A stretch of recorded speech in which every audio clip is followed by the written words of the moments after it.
be there.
Nominate Joe Biden to be our next president, we're showing the country that we're nominating a leader who isn't afraid to make tough choices or to work with health experts, not against them, to address this pandemic. Milwaukee is a very special place on America's fresh coast. I look forward to the day when you are all able to come experience our beautiful lakefront, our historic neighborhoods, and above all, our diverse, hardworking, and friendly residents. But in the meantime, it is my honor to call the second session of the 48th Quadrennial National Convention of the Democratic Party to order.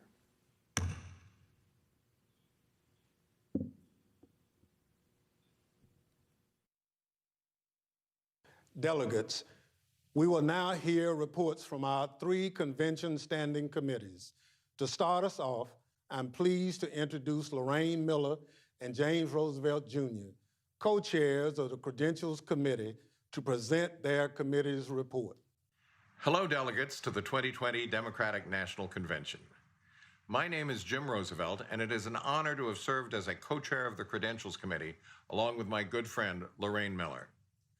Pursuant to the convention rules, the Credentials Committee met and took action to approve the credentials of the delegates and alternates that have been credentialed for the 2020 Democratic National Convention.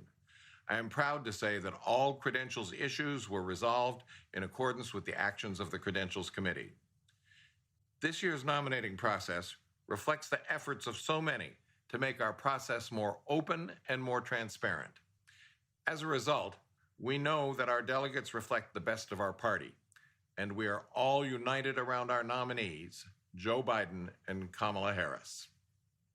May I add my thanks for the opportunity to serve as a co-chair of the Credentials Committee with my friend Jim Roosevelt. Our state and territorial parties have worked diligently in these unprecedented times to make sure that their delegations reflect the great diversity of our party. We are proud that our party places a priority on making sure that participants of this convention highlight a core value of our party.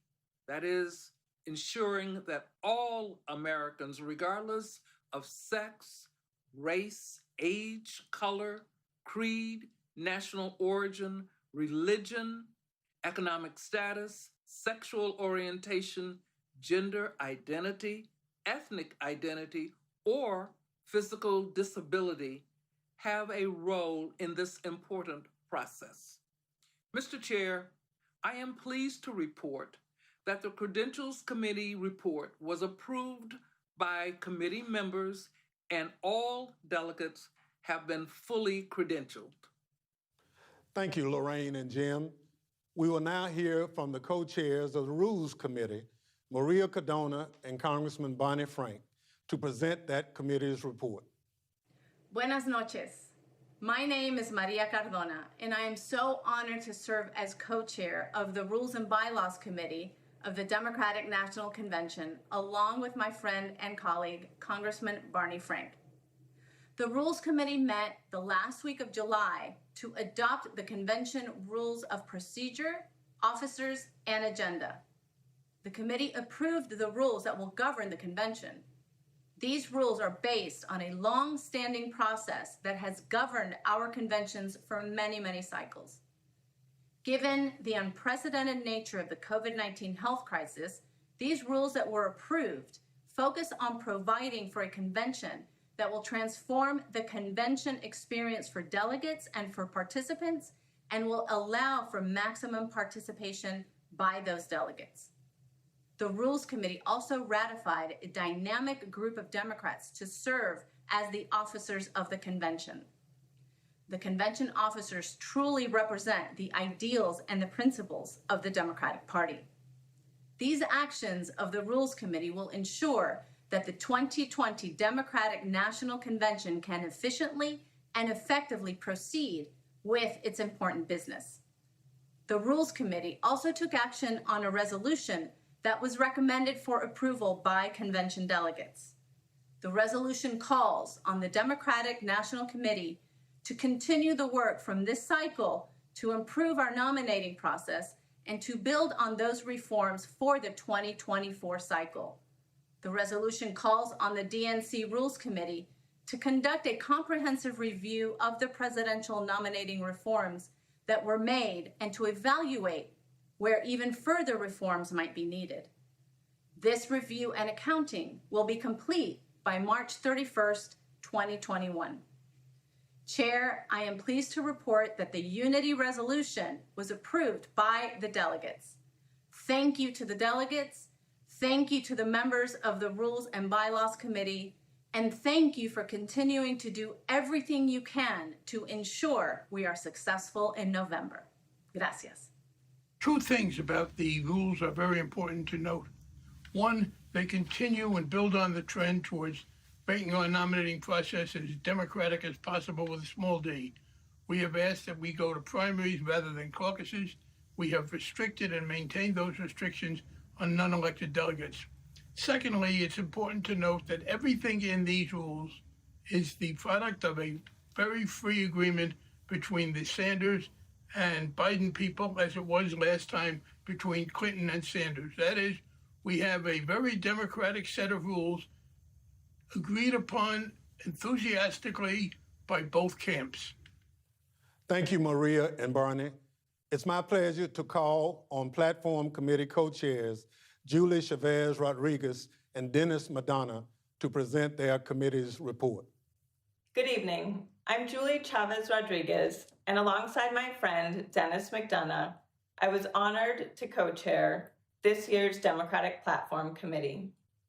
This spring, the process for drafting our 2020 Democratic Platform began with the formation of the Unity Task Forces. Appointed by Vice President Biden and Senator Sanders, the task forces focused their work on 6 major policy priorities. Continuing the work of the task forces, the Platform Drafting Committee engaged voters and encouraged them to share their stories so that their values were reflected.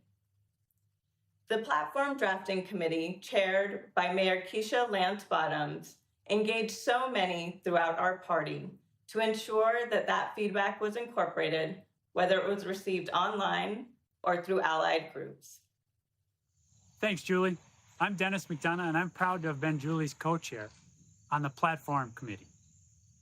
Our committee has produced a platform that proposes solutions to the challenges that American families face in this unprecedented time.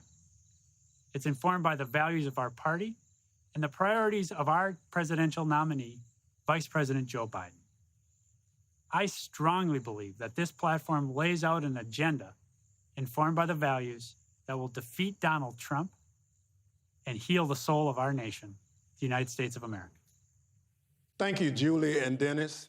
Thank you to all the members of all three standing committees for your important work to ensure we have a smooth and orderly convention, a platform that represents our party's values and interests, and a plan for continuing to look at how we conduct our affairs in the best spirit of openness, fairness, and inclusion.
I pledge allegiance to the flag of the United States of America and to the republic for which it stands, one nation, one nation, one nation, one nation, under God, indivisible, with liberty and justice for all.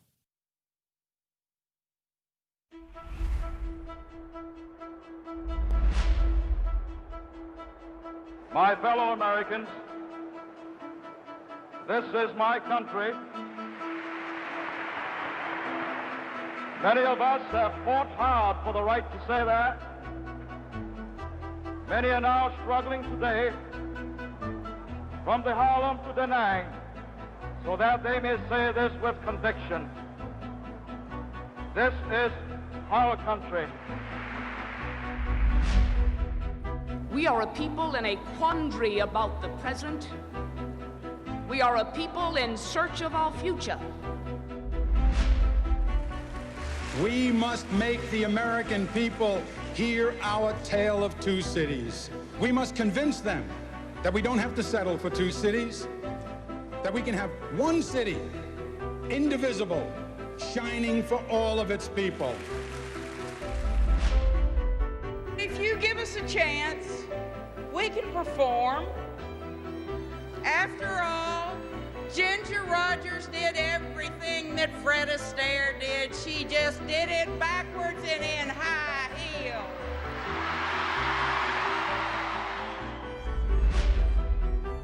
There is not a liberal America and a conservative America. There is the United States of America. There is not a black America and a white America and Latino America and Asian America. There's the United States of America. The American dream is not a sprint or even a marathon, but a relay. Our families don't always cross the finish line in the span of one generation, but each generation passes on to the next the fruits of their labor. We are one people, all of us pledging allegiance to the Stars and Stripes, all of us defending the United States of America.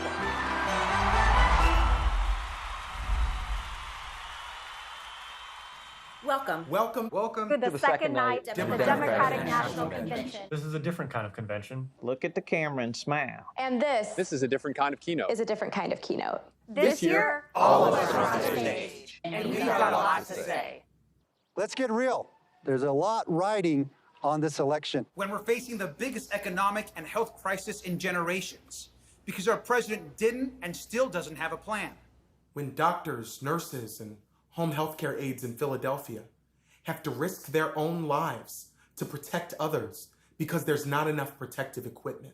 When factory workers in Ohio are faced with dangerous conditions because this administration hasn't given clear guidance on how to protect our people. When teachers in Gwinnett County, Georgia, and across the country are being asked to return to the classroom without a plan to keep them safe, and parents are exhausted juggling full-time work and full-time childcare. And visiting our parents and grandparents through the window of a nursing home, worrying all the time that they'll get sick. When unemployment in North Charleston, South Carolina, a city I represent, has risen nearly fourfold, and evictions are putting families out on the street in the middle of a pandemic. Make no mistake, it didn't have to be this bad. In the early days of the virus, Donald Trump didn't listen to the experts. And then he said something that a president should never say. He said, "I don't take responsibility at all." No responsibility. No leadership. No plan. He still doesn't have a plan. Donald Trump just doesn't understand. We can't fix our economy until we get a hold of the virus. While working families are struggling, he's looking out for the people who are already doing just fine. The wealthy, the big corporations, the donors to his campaign. He's looking out for himself. But there's one person who's looking out for us. All of us. And that's Joe Biden. Joe called it. We are in a battle for the soul of our nation. But Joe knows we can never let hard times turn us against each other. And we can never stop doing the hard work to make things right. That's why we ran for office. Even when people counted us out. Even when there had never been a Latina in the Nevada State Senate. Or a Democrat elected as Florida Commissioner of Agriculture in nearly 3 decades. Or an openly gay man in the Georgia state legislature. When Birmingham hadn't had a mayor this young in 120 years. We ran for office because we know the struggles American families are facing. Because we've lived them. We've lived the insecurity and the indignity of an eviction notice. I, like many of you, have lived the frustration of paying off student loans. We have lived the grief of losing loved ones to gun violence and a criminal justice system that unfairly targets our communities. We have lived that feeling of helplessness when someone you love is very sick and access to healthcare is a matter of life and death. By the way, Joe Biden has lived a lot of this too. He was raised in a middle-class family in Scranton, Pennsylvania and Claymont, Delaware. He watched his dad look for work and learned that a job is about so much more than a paycheck. It's about dignity and respect. He was sworn into office from the hospital room of his 2 young sons after a car crash killed his wife and infant daughter. He knows what it's like to thank God you have health care. He knows what it's like to work hard for everything you've got.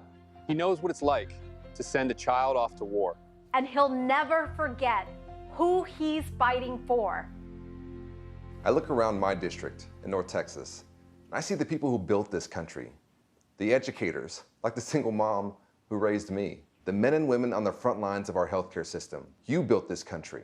Small business owners, like the ones whose shops and restaurants line the streets of Birmingham, Michigan. Charleston, South Carolina. Of tribal nations. Line the streets of Philadelphia and bring our communities to life. You built this country. The nurses in Memphis who came out of retirement to treat patients during this pandemic. You built this country. And you know what? You deserve more than the constant chaos that Donald Trump delivers. You deserve health care you can afford, a job that pays you fairly. You deserve child care and paid sick leave while you work. And when you pay into Social Security and Medicare, you deserve to know it will be there when you retire. And that's why we ran. And thanks to the voters across the country in both red states and blue states, we won.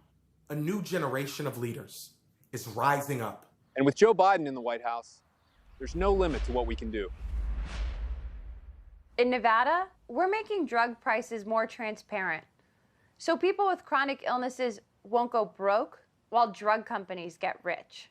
Joe's working to protect and expand the Affordable Care Act. He'll make sure millions of people keep their coverage and no one can be denied for a pre-existing condition. He'll bring down the cost of healthcare and prescription drugs too, giving tax credits to working families and allowing Medicare to negotiate drug prices. That's a big effing deal. That's a big effing deal. Because Joe knows we can't have a healthy economy if people can't afford health care. But let's remember, Donald Trump is suing to take health care coverage away from more than 20 million Americans and eliminate protections for over 100 million with pre-existing conditions. In the middle of a pandemic. In Texas, we're standing up for fierce women like my mom and my tias who raised me to never back down from a tough fight. So we're fighting to make sure that mothers have access to health screenings for safe pregnancies and childbirth.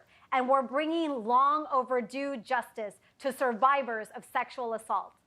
Joe Biden has been fighting for women his entire career. As senator, he authored the Violence Against Women Act.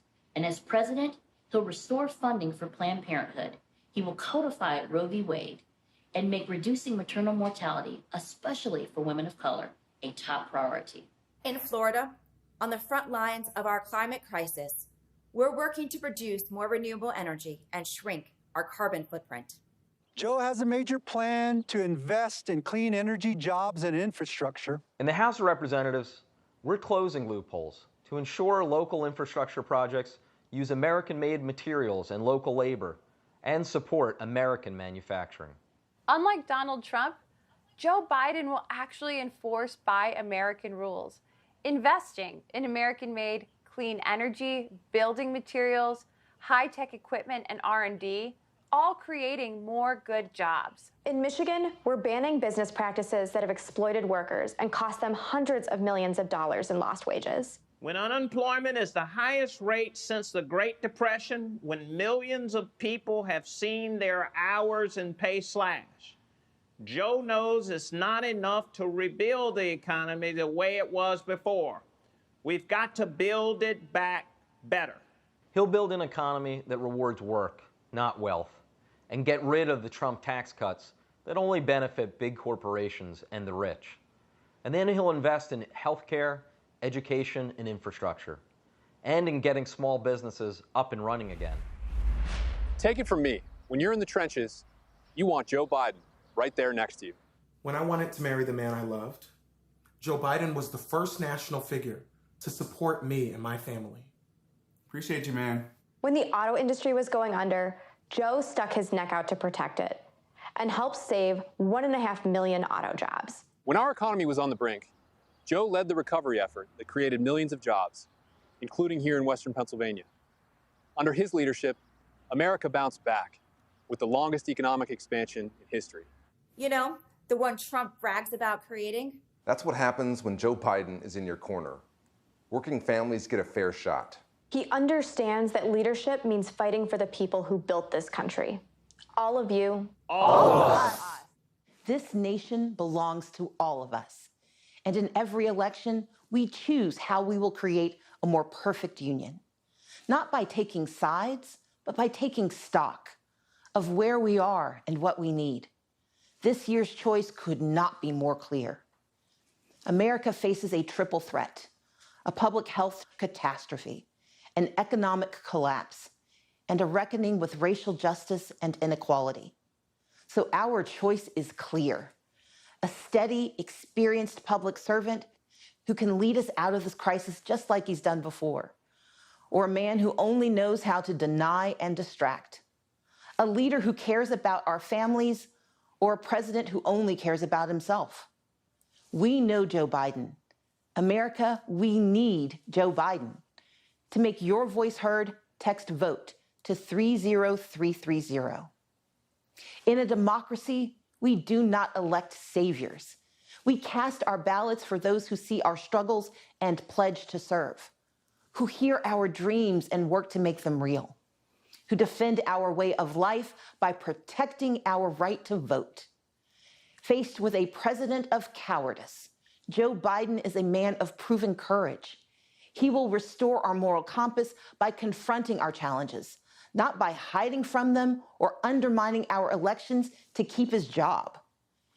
In a time of voter suppression at home and authoritarians abroad, Joe Biden will be a champion for free and fair elections, for a public health system that keeps us safe, for an economy that we build back better than before, and for accountability and integrity in our system of justice. We stand with Joe Biden because this isn't just about defeating Donald Trump. We are in this to win for America. So let's get it done.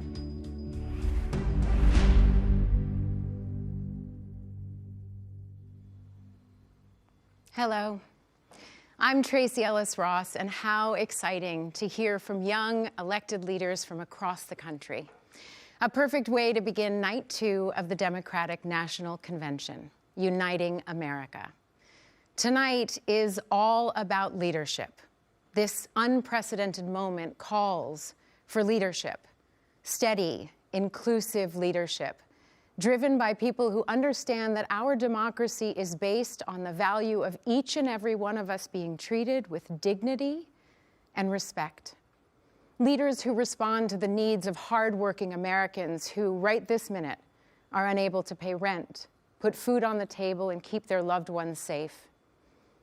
As a Black woman, I find myself at a crucial intersection in American politics.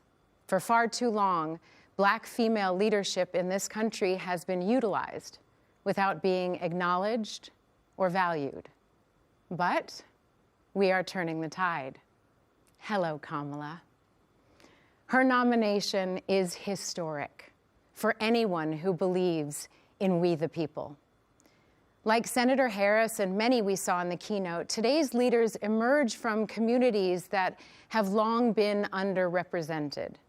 They're charting new paths in the spirit of Shirley Chisholm, Charlotta Bass, Fannie Lou Hamer, and John Lewis.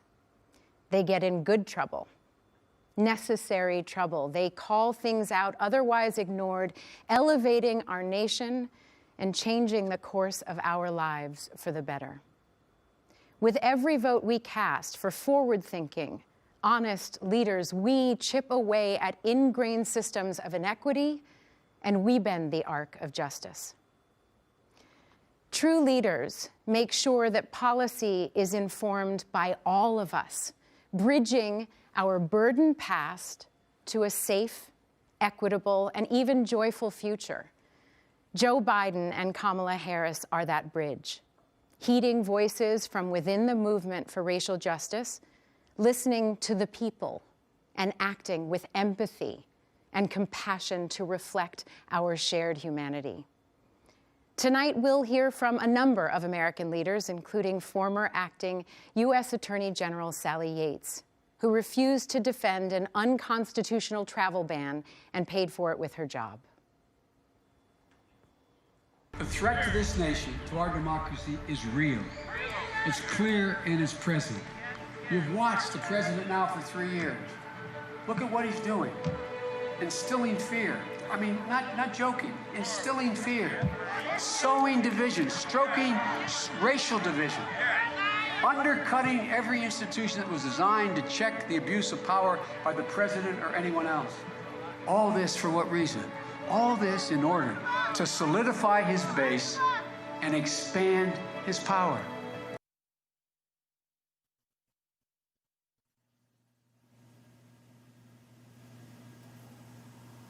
Good evening. I'm Sally Yates. Speaking at a political convention is something I never expected to be doing. But the future of our democracy is at stake. I'm here in my hometown of Atlanta, where as a young lawyer, I joined our nation's Justice Department.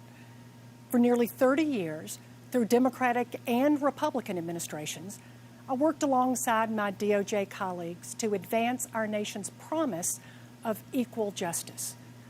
I served as Deputy Attorney General in the Obama-Biden administration and stayed on as Acting Attorney General for the Trump transition.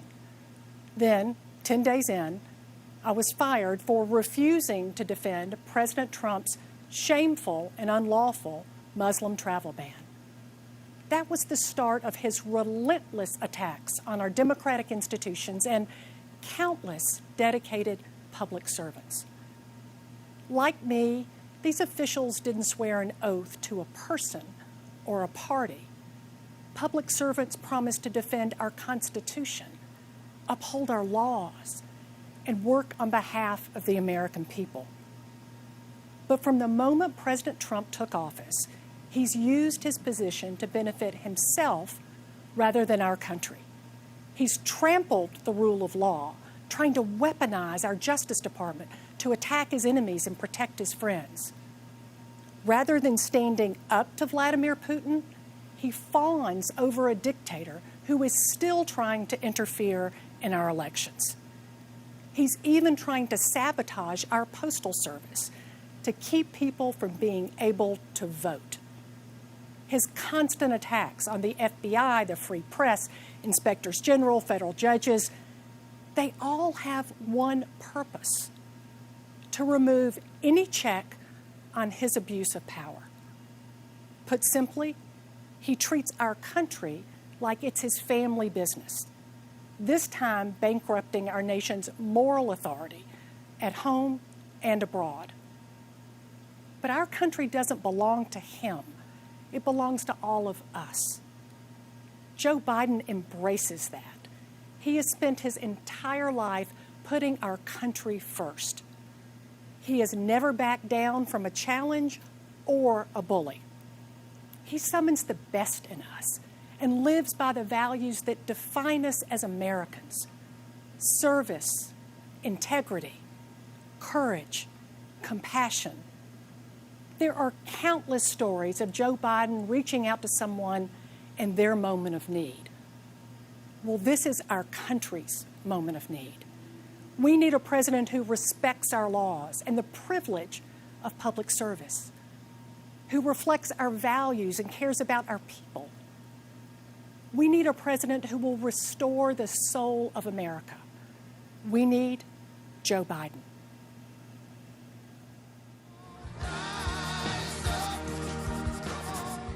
Over the last 4 years, we have experienced failed leadership under Donald J. Trump. We've had to deal with this insanity. I've watched our country deteriorate. The cover-ups, the lying, the favoritism. The disregard for the Constitution. Donald Trump has failed America. It is time for us to reclaim our constitutional and democratic values. We need to prove to the world, and most importantly, prove to ourselves that we are better than this. We need an experienced leader. A leader that has passion, integrity, and strategic leadership skills. And his name is Joe Biden. Joe Biden. Joe Biden is that leader. And he really wants the best for this country. He understands and respects our democracy, the rule of law, and the U.S. Constitution. He will move toward creating a more perfect union.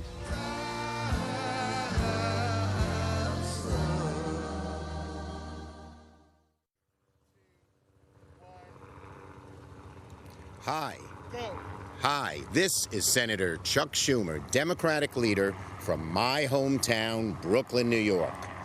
Behind me is a sight I see out of my window every night, the Statue of Liberty, the same sight that greeted hopeful immigrants like my grandparents, a symbol of freedom and a beacon of hope to the world. Today, Donald Trump has divided our country, diminished our greatness, and demeaned everything that this statue represents. He even hid in a bunker as Americans were tear-gassed and beaten.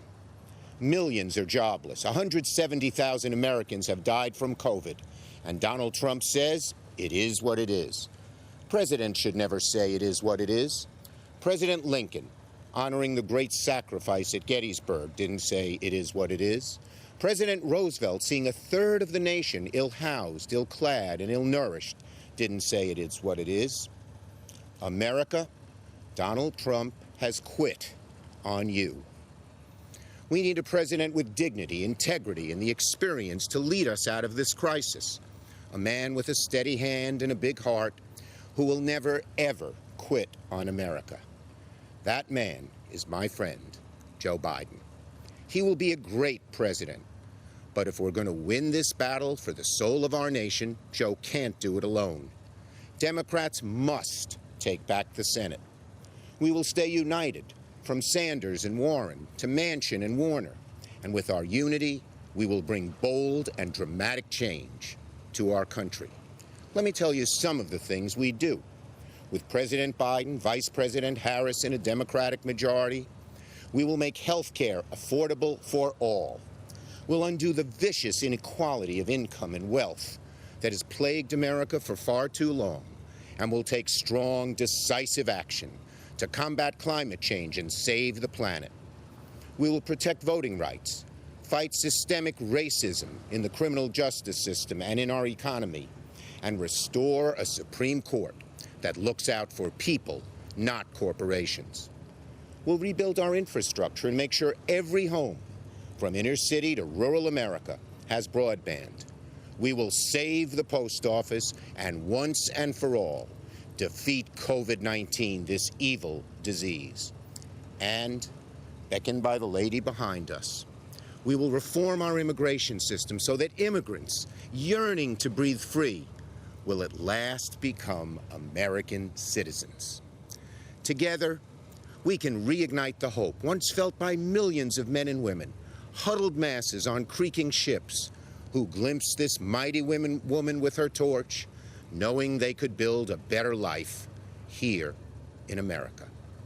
And out of this long national nightmare, America will finally awaken to a brighter future and a new day. Senator Chuck Schumer reminding us that leadership requires integrity and accountability. Real leaders don't ask what we can do for them, they ask what they can do for us. In a minute, we will hear from two former presidents, and they're going to speak to that. But first, here are Caroline Kennedy and her son, Jack Schlossberg.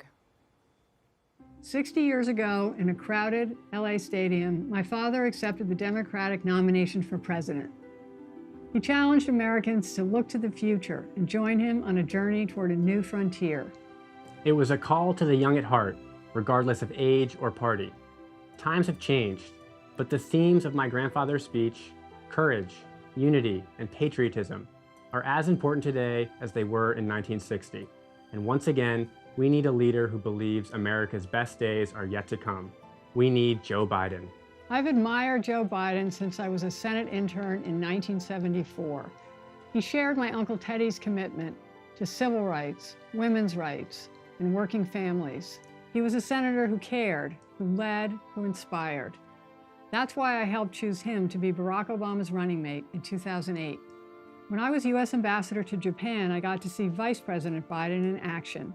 He stepped off Air Force Two wearing his aviator glasses and a big smile, radiating American optimism and generosity. I saw a leader who was tough but fair, who commanded the trust and respect of other nations, and who always put America's interests first. Joe Biden's lifetime of public service reflects his unwavering commitment to our highest ideals. In this election, our future is on the ballot. For my generation, it will define the rest of our lives. We need to tackle climate change. We need to end systemic racial injustice. We need to make healthcare available for everybody, and we need to rebuild an economy that helps working families. We can do this.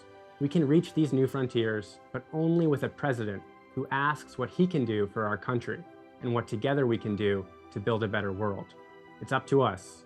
Let's get it done. Let's elect Joe Biden, the next president of the United States. It's a great pleasure for Jimmy and me to join you in celebrating our next President of the United States, Joe Biden. We've known and admired Joe and Jill for many years, and most recently, I've worked with them on tackling the demands faced by the more than 53 million unpaid caregivers in our country who are juggling work and other family responsibilities and putting their own physical and mental health and well-being at risk. Joe knows well, too well, the sorrows and struggles of being a family caregiver. From Joe's time as a young widower, thrust into single parenthood with a demanding job, to he and Jill caring for their own parents and their son Bo at the end of their lives. He knows caregiving is hard, even on the good days. Jill and I also know the challenges of caregiving for those who served in the military and returned with visible and invisible wounds. And we know those caregivers need a leader in the White House. Jimmy and I are voting for Joe because he recognizes the challenges facing our families and has the heart and the talent to make life better for all Americans. When I ran for president in 1976, Joe Biden was my first and most effective supporter in the Senate. For decades, he has been my loyal and dedicated friend. Joe has the experience, character, and decency to bring us together and restore America's greatness. We deserve a person with integrity and judgment, someone who is honest and fair, someone who is committed to what is best for the American people. Joe is that kind of leader, and he is the right person for this moment in our nation's history. He understands that honesty and dignity are essential traits that determine not only our vision, but our actions. More than ever, that's what we need. During these uncertain times, Joe Biden realizes that many American lives can be saved each day through the use of masks and testing as recommended by our medical experts. Joe Biden must be our next president.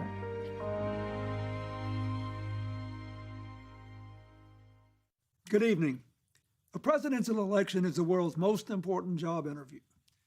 At the end, we hire a leader to help us solve problems, create opportunities, and give our kids better tomorrows.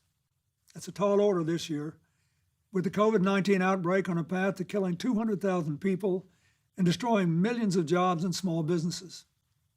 How did Donald Trump respond? At first, he said the virus was under control and would soon disappear. When it didn't, he was on TV every day bragging on what a great job he was doing, while our scientists waited to give us vital information. When he didn't like the expert advice he was given, he ignored it. Only when COVID exploded in even more states did he encourage people to wear masks. By then, many more were dying. When asked about the surge in deaths, he shrugged and said, "It is what it is." But did it have to be this way? No. COVID hit us much harder than it had to. We have just 4% of the world's population, but 25% of the world's COVID cases. Our unemployment rate is more than twice as high as South Korea's, 2.5 times the United Kingdom's, more than 3 times Japan's. Donald Trump says we're leading the world. Well, we are the only major industrial economy to have its unemployment rate tripled. At a time like this, the Oval Office should be a command center. Instead, it's a storm center. There's only chaos.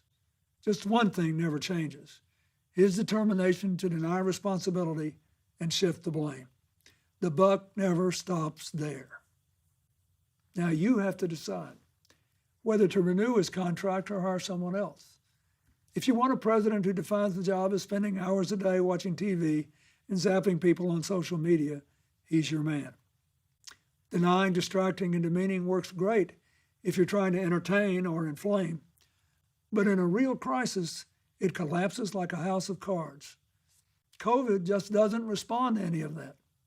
To beat it, you've got to actually go to work and deal with the facts.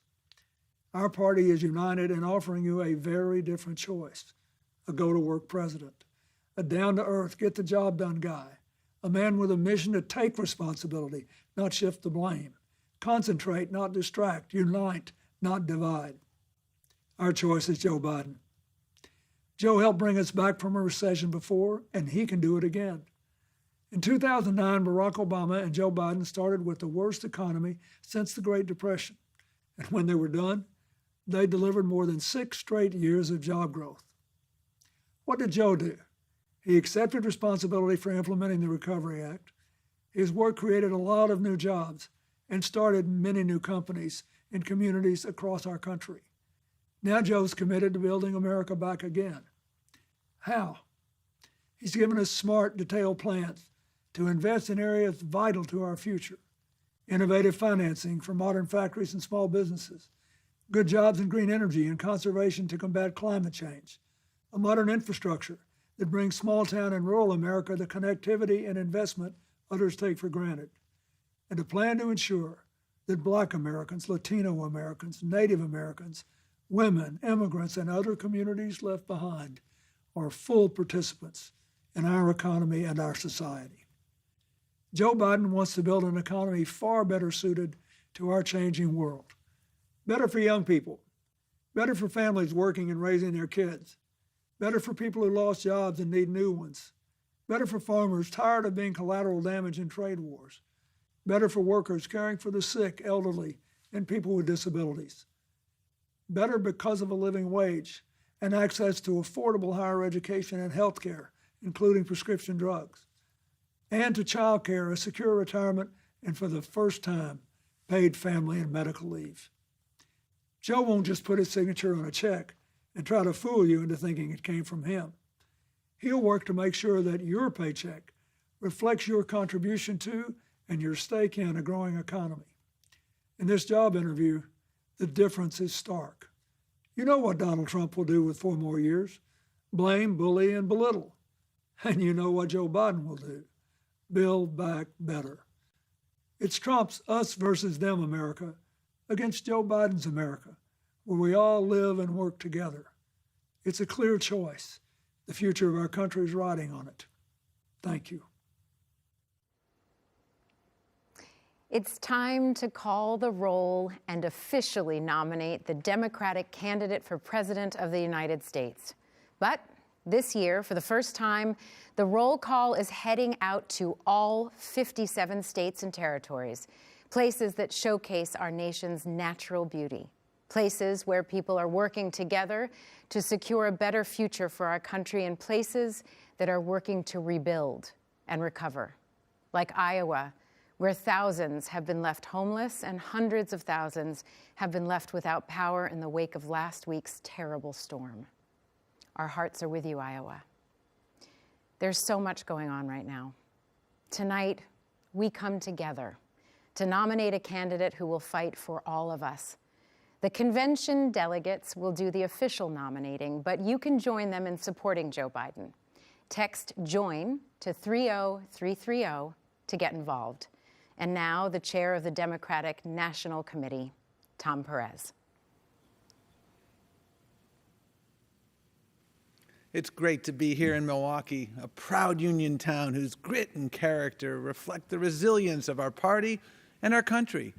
There's no doubt these last few months have been tough, but good leadership means being able to adapt to any situation. And I want to thank the people of Milwaukee for being such gracious and flexible hosts. It's also great to be back in Wisconsin, where I was lucky enough to marry my wife, Anne Marie, a little more than 3 decades ago. The progressive movement has deep roots here.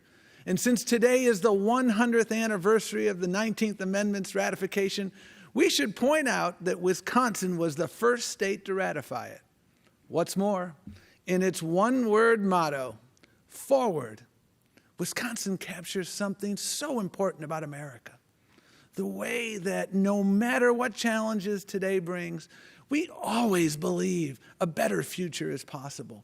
That's what my parents believed when they emigrated to this country nearly a century ago, fleeing the iron fist of a brutal dictator in the Dominican Republic. This nation welcomed them with compassion, and they quickly learned that their hope of building a better life through hard work was shared by generations of Americans. Indeed, every American story is a story about that hope, that sense of possibility. It's what unites us, defines us, and it's what sustains us now. We will work to meet our extraordinary challenges because progress is made by the hopeful, not the cynical. And we will do that work together because movements are built by the many, not the few. And as you watch tonight's decidedly unconventional roll call and reflect on the diversity of our nation, remember, you too are part of the American story. And no matter where you come from or where you're watching from tonight, you have a place in Joe Biden's Democratic Party. Delegates and distinguished guests, under our procedural rules, 2 Democratic candidates submitted nominating documents to our convention secretary for the office of President of the United States, Senator Bernie Sanders and Vice President Joe Biden. As such, each candidate has provided names of individuals who will make nominating and seconding speeches on their behalf. We will begin with nominating and seconding speeches for Senator Sanders. Speaking on his behalf will be two progressive champions, Bob King and Representative Alexandria Ocasio-Cortez. I'm Bob King. As a proud union member and former president of a great American union, the UAW, I am honored to nominate Bernie Sanders for president. For decades, Bernie has led the fight for working families, fighting for workers' rights to organize unions and collectively bargain. In a time of enormous inequality, he understands that we must confront large corporations which have far too much control over our economy and our politics. Bernie believes health care is a human right and should not be contingent on a job. He knows we can rebuild our crumbling infrastructure by creating millions of good-paying union jobs while combating climate change. Bernie's moral clarity has emboldened the Democratic Party's fight for justice. The grassroots energy of his supporters has cemented important advances in our platform. Bernie will continue to lead a movement that helps defeat Trump and delivers transformational change. I'm excited to place into nomination the name of a great champion of the working class, Senator Bernie Sanders. Good evening, bienvenidos, and thank you to everyone here today endeavoring towards a better, more just future for our country and our world. In fidelity and gratitude to a mass people's movement working to establish 21st century social, economic, and human rights, including guaranteed health care, higher education, living wages, and labor rights for all people in the United States.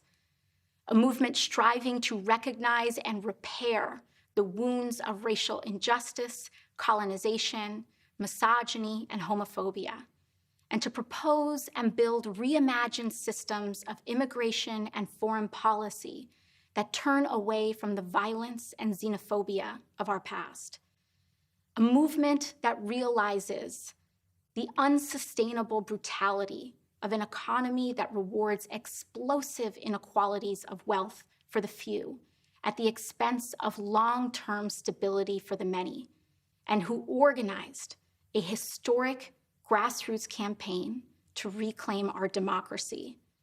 In a time when millions of people in the United States are looking for deep, systemic solutions to our crises of mass evictions, unemployment, and lack of health care, in el espíritu del pueblo and out of a love for all people, I hereby second the nomination of Senator Bernard Sanders of Vermont for President of the United States of America. Thank you, Mr. King and Representative Ocasio-Cortez. We now turn to nominating and seconding speeches for Vice President Biden. In a moment, we'll hear from Senator Chris Coons, who holds the Delaware Senate seat once held by the Vice President, and Representative Lisa Blunt Rochester, my colleague in the House. But first, we'll hear from Jacqueline Asby, a working American who met Joe Biden in a most unexpected place, the elevator where she worked.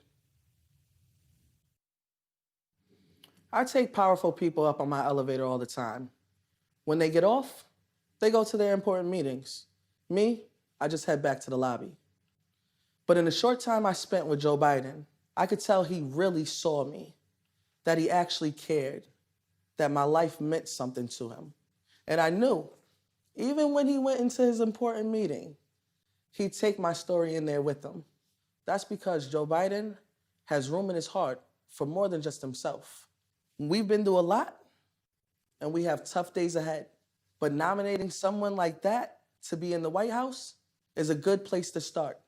That's why I nominate my friend, Joe Biden, as the next president of the United States.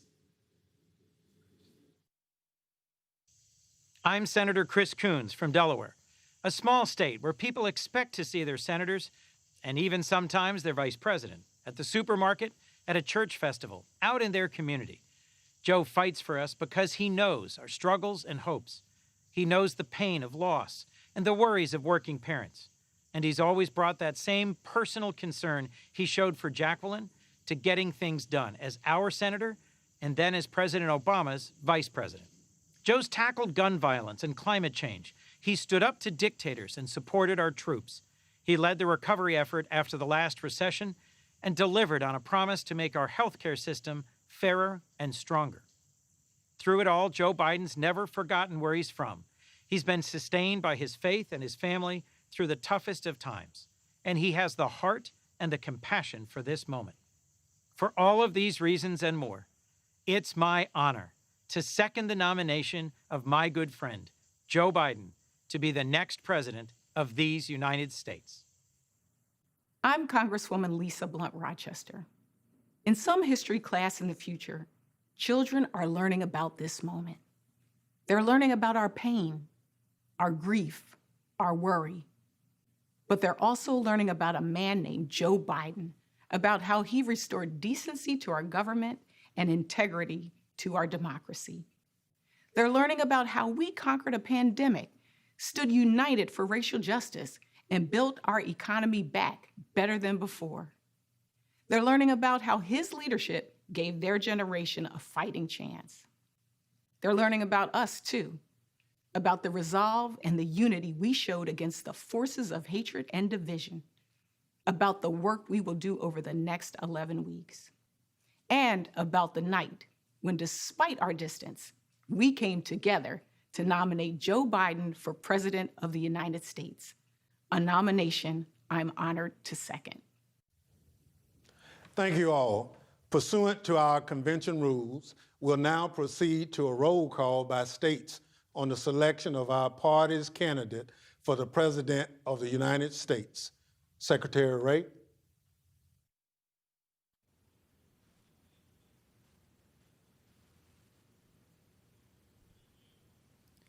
Mr. Chairman, coming to you live from the Wisconsin Center, it's time to begin our virtual trip around America. Our journey begins at the site of a major step forward in our national journey towards justice. Let's go to Alabama. John Lewis marched across this bridge in 1965 to demand the right to vote. A lifetime later, civil rights and voting rights remain America's great, unfinished business. But those who walked this path before us showed us the way forward. If we want to honor John Lewis's incredible life, let's restore the Voting Rights Act and ensure that our democracy belongs to all Americans. Alabama casts 8 votes for Bernie Sanders, and the great state of Alabama casts 52 votes for our next president of these United States, Joe Biden. Alaska. The waters we rely on to feed our families and make a living are threatened by climate change. When Joe Biden was vice president, he and President Obama made sure Alaska's tribes had a say on how these waters were managed. Donald Trump took it away. We must elect a president who will respect our voices, protect our waters, and address climate change. Alaska cast 7 votes for Bernie Sanders and 12 votes for the next president, Joe Biden. American Samoa. Joe Biden honors our service, and we trust him to support our community. As vice president, he helped expand rural infrastructure to communities like ours, broadening our economic capacity. As president, he will continue to strengthen rural America from New England to the Pacific. On behalf of the Governor Lolo Matalasi Molinga and the American Samoa Democratic Party, we proudly cast 11 votes for our next president of the United States of America, Joe Biden. Arizona. As a middle school teacher, I know that public educators are doing everything they can to make sure our students have quality learning experiences this fall. As a mother of a high school freshman, I know that it's far from perfect. As an NEA union organizer, I'll fight to make sure that it's scientists, parents, and educators that decide when it's safe to go back to school, not politicians. As an Arizona Latina, I proudly cast our votes, 29 for Bernie Sanders and 51 for our next president, Joe Biden. Arkansas.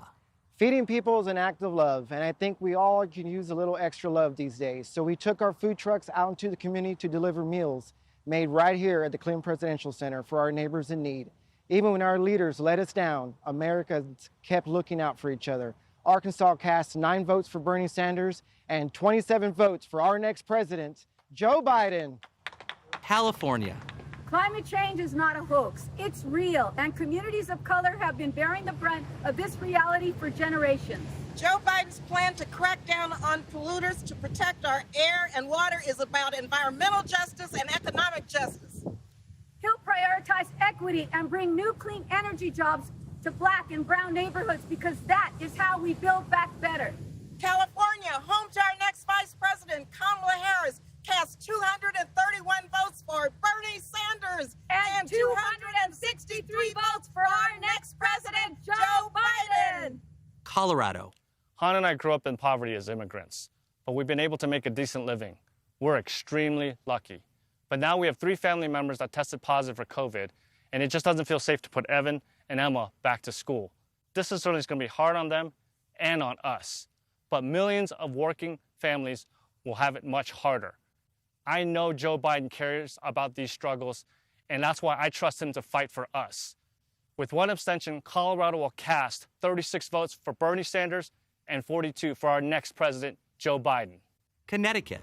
Firefighters are proud to put our lives on the line every day to protect our neighbors. It's a badge of courage.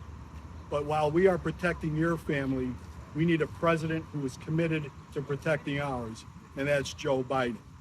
He has the courage we respect and the commitment to working Americans we need now. On behalf of our governor, Ned Lamont, I am honored to cast Connecticut's 75 votes for our next president, Joe Biden.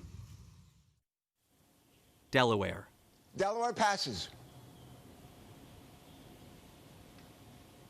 Delaware passes. Democrats abroad. We represent the millions of Americans who live outside the United States and vote back home. Americans abroad can make a difference in the states that will decide this year's elections. We need your help to elect a president who will restore our standing around the world. Go to votefromabroad.org to learn more.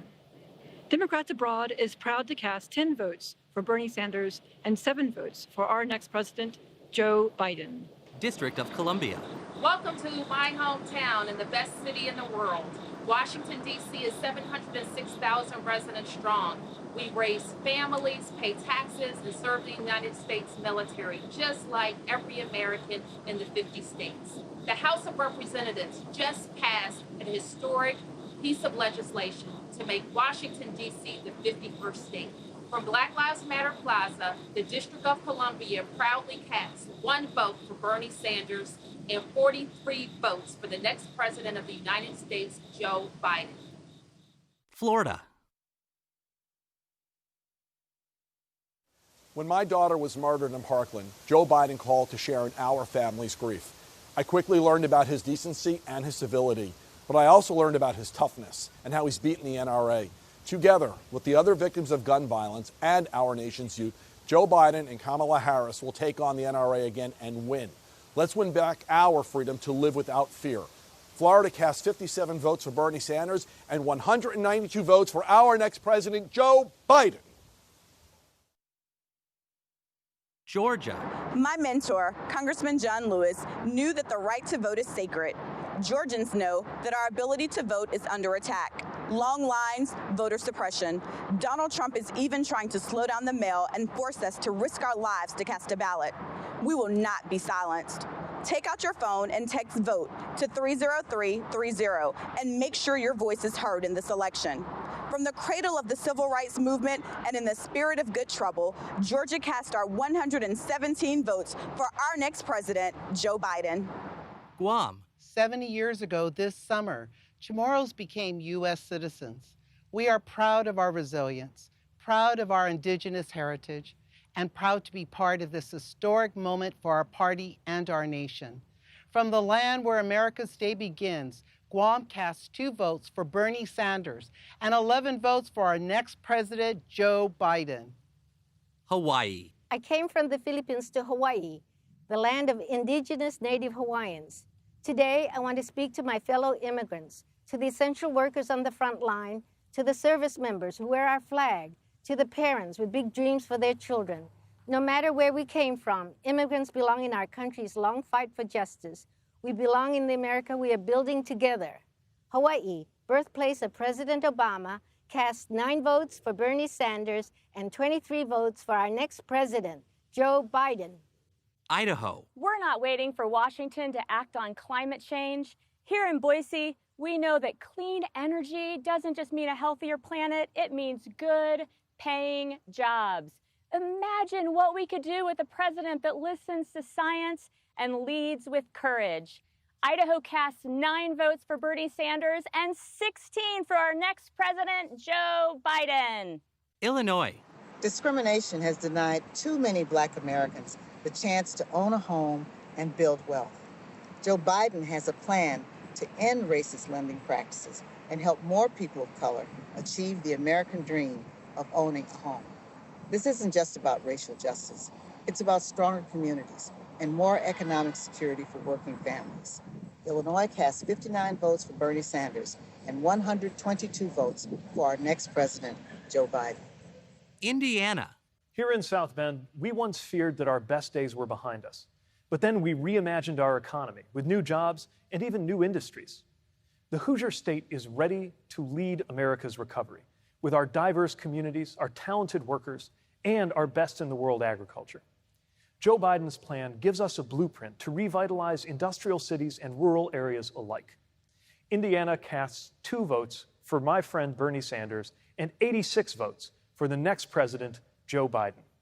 Iowa. We were going to talk to you tonight about biofuels, but the powerful storm that swept through Iowa last week has taken a terrible toll on our farmers, our small businesses, and our families who are still without power. So while we have the honor of casting Iowa's votes, 11 for Bernie Sanders and 38 for Joe Biden, we also want to ask you to keep Iowans in your thoughts during this difficult time. Kansas. I'm a 4th-generation family farmer, but I worry about the next generation. Many of our young folks end up moving from rural communities to find jobs. Joe Biden has a plan to help new farmers get a good start. And by funding schools and health care, he'll make sure that rural communities remain great places to live, work, and raise a family for generations to come. Kansas, the Sunflower State, proudly cast 10 votes for Bernie Sanders and 35 votes for our next president, Joe Biden. Kentucky. One day when I was 14, my mom wouldn't wake up. Calling 911, I was scared not only because she was sick, but because I knew we couldn't afford the bill. Thank God she survived. When I told Joe Biden that story in 2008, he promised to continue to fight for folks like us and got busy passing Obamacare. 2 years ago, when Mom had a heart attack, we only had to worry about her getting better because Joe kept his promise.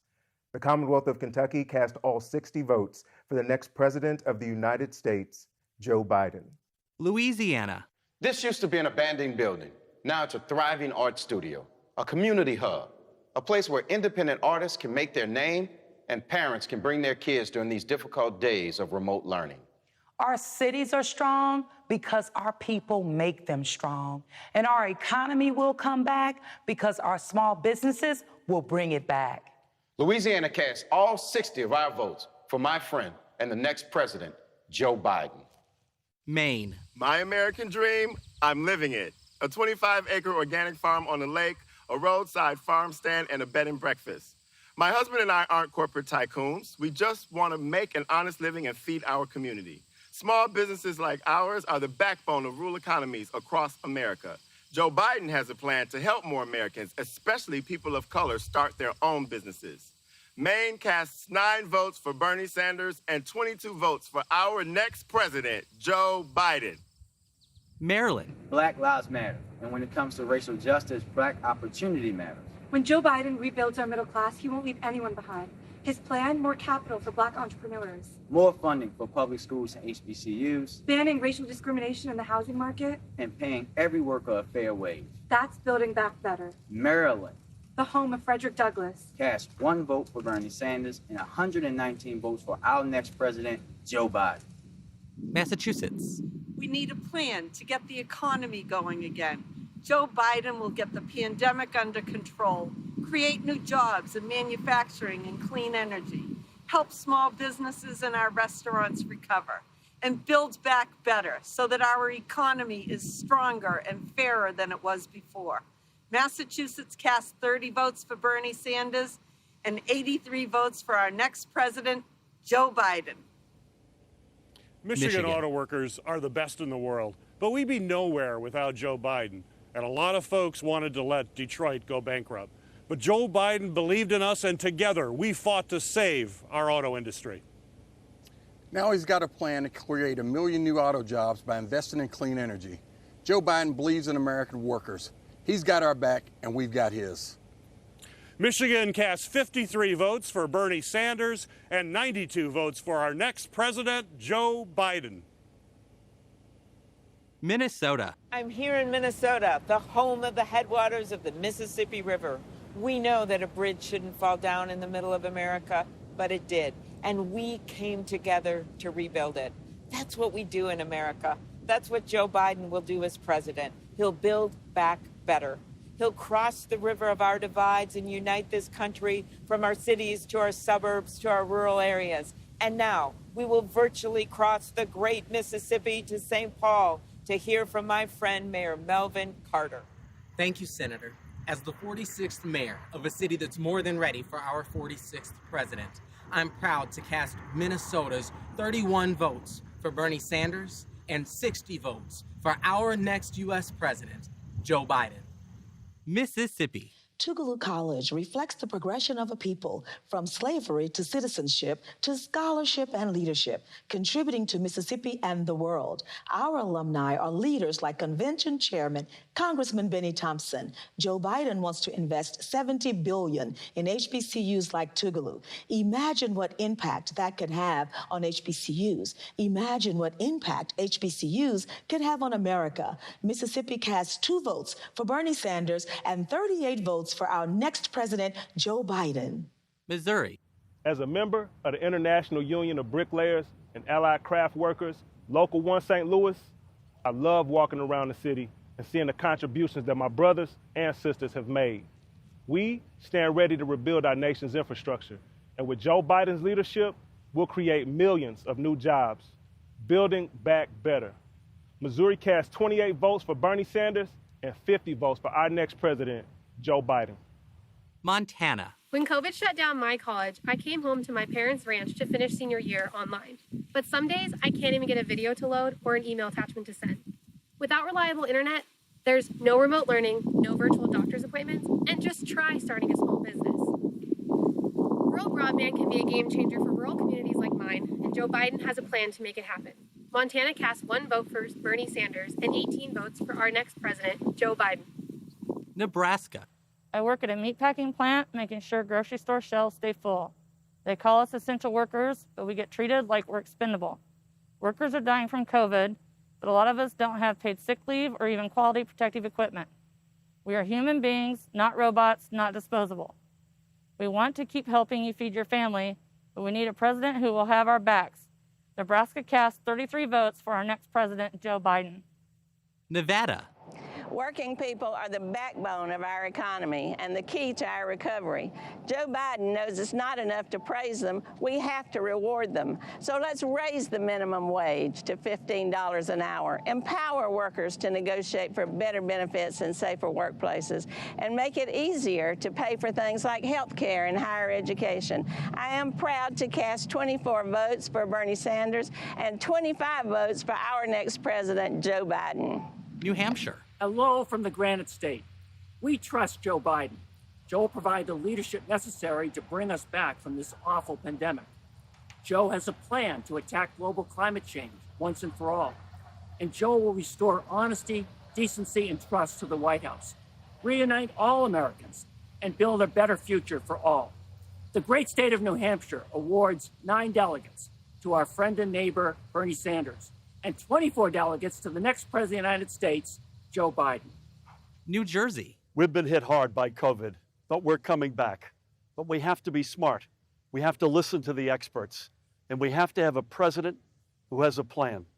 That's why, in memory of all those we've lost, in solidarity with those who are sick or struggling, and in eternal gratitude for our heroic frontline workers, New Jersey cast 5 votes for Senator Bernie Sanders and 139 votes for the next president of the United States, Joe Biden.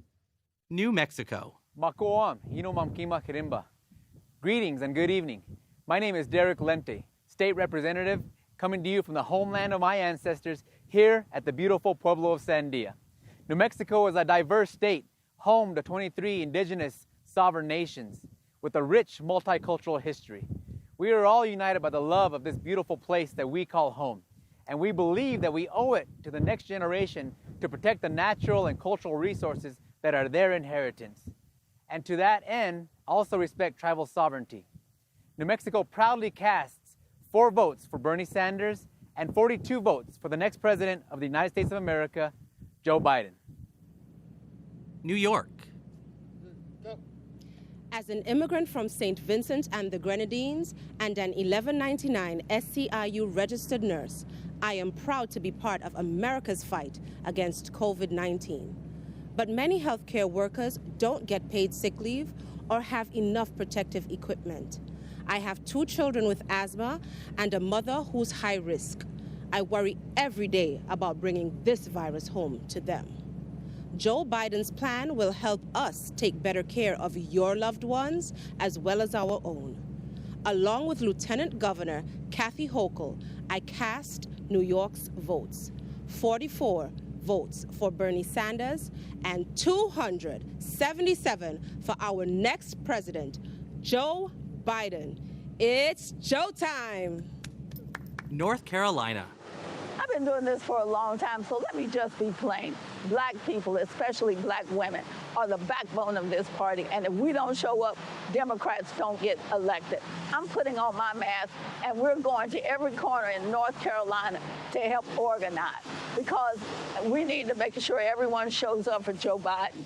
He will show up for us. North Carolina cast 39 votes for Bernie Sanders and 83 votes for the next president of the United States, Joe Biden. North Dakota. The Shkatni Dosha, Jeed. Welcome to the homelands of the Mandan, Hidatsa, and Arikara people.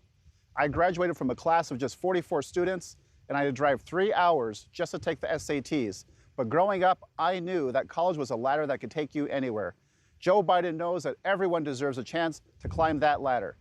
So as a proud tribal member, as a Mexican American, and as a Harvard graduate, I am proud to cast North Dakota's votes. 10 for Bernie Sanders and 8 for our next president, Joe Biden. Northern Mariana Islands.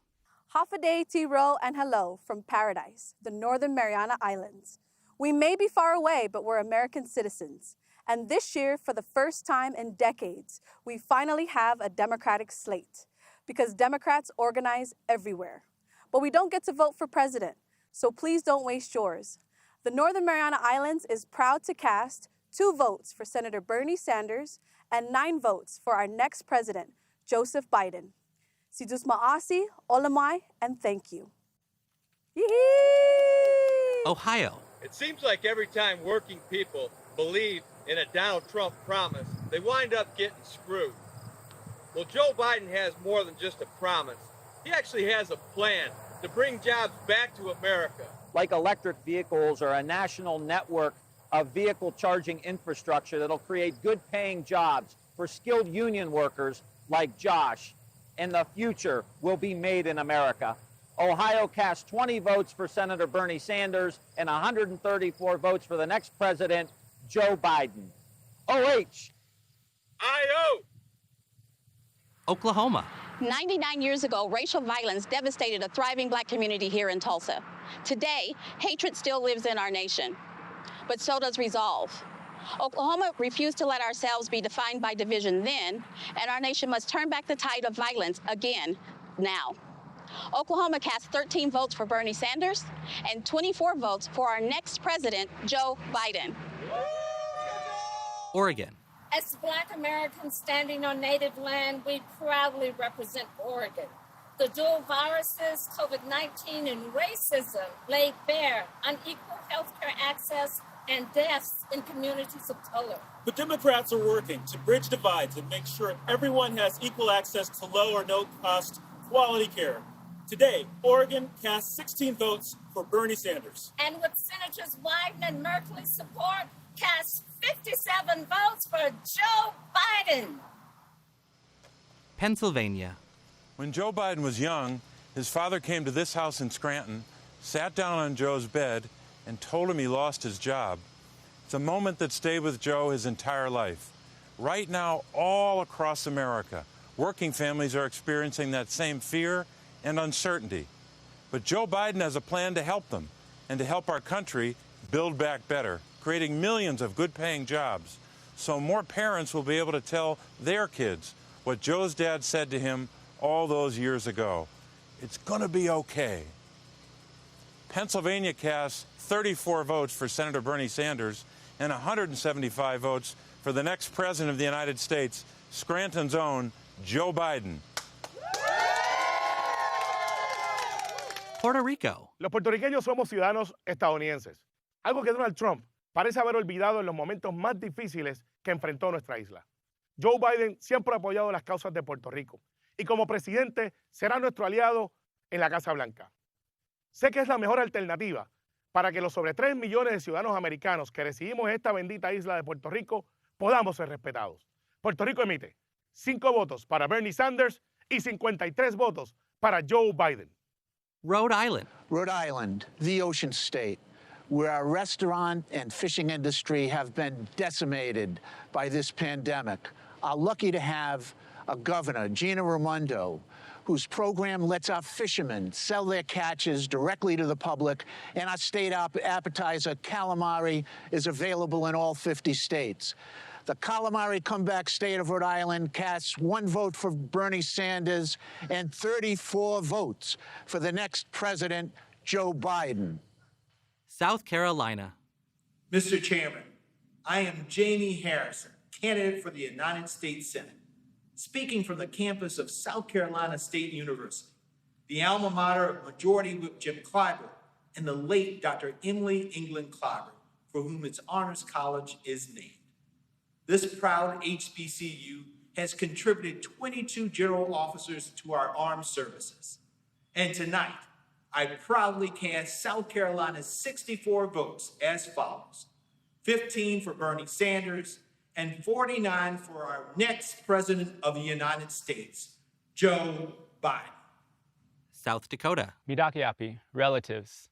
As a first American and citizen of the Standing Rock Sioux tribe, I welcome you to the Pahasapa, the Black Hills, the site of my creation story and home to the Oceti Shakowi, the great Sioux nation. We often say Midaku Yeyayasi, we are all related. Our next president must lead by this philosophy for the betterment of our next 7 generations. We cast 3 votes for Senator Bernie Sanders and 17 votes for our next president, Joe Biden. Tennessee. 100 years ago tonight, suffragists based here at the Hermitage Hotel in Nashville cheered as Tennessee became the 36th and deciding state to ratify the 19th Amendment, granting women the right to vote. This year, I'm casting my very first presidential vote for Joe Biden. Women will decide this election, and we'll replace Donald Trump with a president who respects us. Tennessee cast 23 votes for Bernie Sanders and 50 votes for our next president of the United States, Mr. Joseph R. Biden! Texas. A year ago, my safe community of El Paso was targeted by a domestic terrorist who murdered 23 innocent people, injured 23 more, and devastated all of us. His motive was racism and xenophobia. In the face of hate, we choose love. Siempre lo hemos hecho, siempre lo haremos. And in the face of continued gun violence in America, we demand change. The time has come to act. With 1 abstention, the great state of Texas cast 98 votes for Bernie Sanders and 161 votes for our next president, Joe Biden. Utah. Here in Utah, we've had mail-in voting for years. If you're registered to vote, you automatically get sent a ballot. It's fast, it's reliable, and it's easy for everyone to participate. In 2016, we had turnout well over 80%, and this year we're expecting even higher. That's why Democrats and Republicans here in Utah agree. Mail-in voting strengthens our democracy. Utah cast 17 votes for Bernie Sanders and 16 votes for our next president, Joe Biden. Vermont. The state of Vermont, strongly believing in economic justice, social justice, racial justice, and environmental justice, proudly supporting democracy and the Constitution of the United States, and vehemently opposed to the authoritarianism and racism of the Trump administration, is proud to cast 15 votes for Vermont Senator Bernie Sanders and 9 votes for the next president of the United States, Joe Biden. The U.S. Virgin Islands. In recognition of our Governor Albert Bryan Jr. and our delegate to Congress, Stacey Plaskett, we bring you greetings from the Virgin Islands of the United States. Yay! Where young Alexander Hamilton was raised, the vacation home of our nominee, with turquoise waters, white sand beaches, and friendly people. We cast our 13 votes for Joseph R. Biden. Yay! Virginia.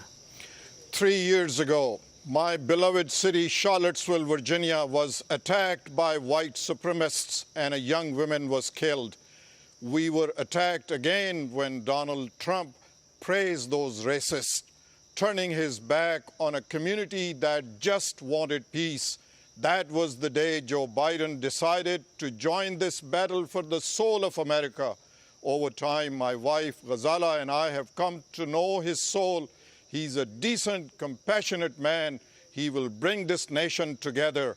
Virginia cast 32 votes for Bernie Sanders and 91 votes for our President, Joe Biden. Washington. Xin chào. As a 15-year-old refugee from Vietnam, I knew that education was the key to finding opportunities in my new home. When having children of my own, I became an advocate to improve the public education system that gave me a chance to contribute to our America. Democrats invest in education because we are committed to fighting for all kids. Washington cast 43 votes to Senator Bernie Sanders and 66 votes to our next president, Joe Biden. West Virginia. West Virginians have changed the narrative about public education.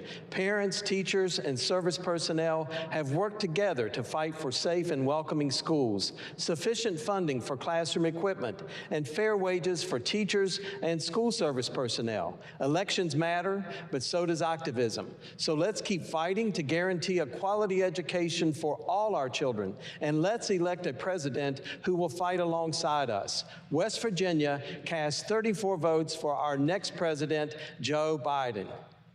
Wyoming. After our son Matthew's death in Wyoming, Joe Biden helped pass legislation to protect LGBTQ Americans from hate crimes. Joe understands more than most our grief over Matt's death. But we see in Joe so much of what made Matt's life special: his commitment to equality, his passion for social justice, and his boundless compassion for others. With 3 abstentions, Wyoming cast 4 votes for Bernie Sanders and 11 votes for the next president of the United States, Joe Biden. Wisconsin. Welcome back to Milwaukee, Wisconsin, a great city on native land on a great lake. It's the place where I was born and raised, right in the heart of 53206 zip code. Now, this is a community that's been faced with some significant challenges due to historical injustice, but what many don't see is the joy, the resilience, and opportunity that lies within this community and so many others across America just like it, where hardworking people are fighting to provide for their families and to build a better future. We know that we build a better future for our nation by channeling Wisconsin's legacy as the birthplace of the labor and the progressive movement, and uniting around a bold, inclusive agenda that uplifts every community in the pursuit of a more just future, one that recognizes healthcare as a human right, one that tackles the climate crisis and takes on racial and economic justice. Wisconsin cast 30 votes for Bernie Sanders and 67 for the next president of the United States of America, Joseph R. Biden. Delaware. Long before this train station bore his name, you'd see Joe Biden up here on the platform with the rest of the crowd, on his way to work or going home to his family. That's always been his North Star, delivering for families like his own, working people who struggle and sacrifice to build a better life. Nobody has ever had to wonder who Joe Biden's in it for. Our nation faces daunting challenges, but I've known Joe Biden for 40 years, and there's nobody I trust more to lead our party, unite our country, and restore our standing in the world. What's more, he's humble. He tells the truth. He treats everybody he encounters with respect and builds bridges, not walls. He is a leader made for this moment and the finest public servant I've ever known. Delaware is proud to cast its 32 votes for our favorite son and our next president. Our friend, Delaware, Joe Biden.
Thank you to all our delegations. I'm pleased to announce that Vice President Joe Biden has officially been nominated by the Democratic Party as our candidate for President of the United States.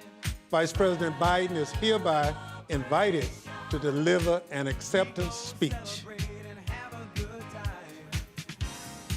Well, thank you very, very much. From the bottom of my heart, thank you all.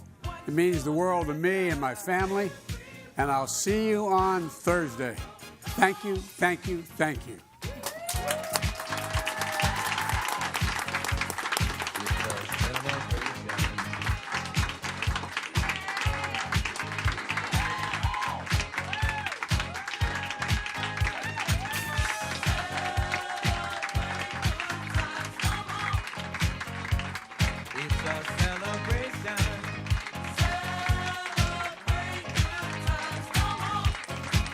Let's celebrate. There's a party going on right here. A dedication to last throughout the year. Come on. That was so sweet with the grandkids. Yay! And now we have an official nominee. On to the next step, electing Joe Biden and Kamala Harris in November. Make sure you have a plan to vote. Text VOTE to 30330 to find out how. Now we're going to talk about a topic that touches all of our lives, healthcare. The Affordable Care Act was game-changing.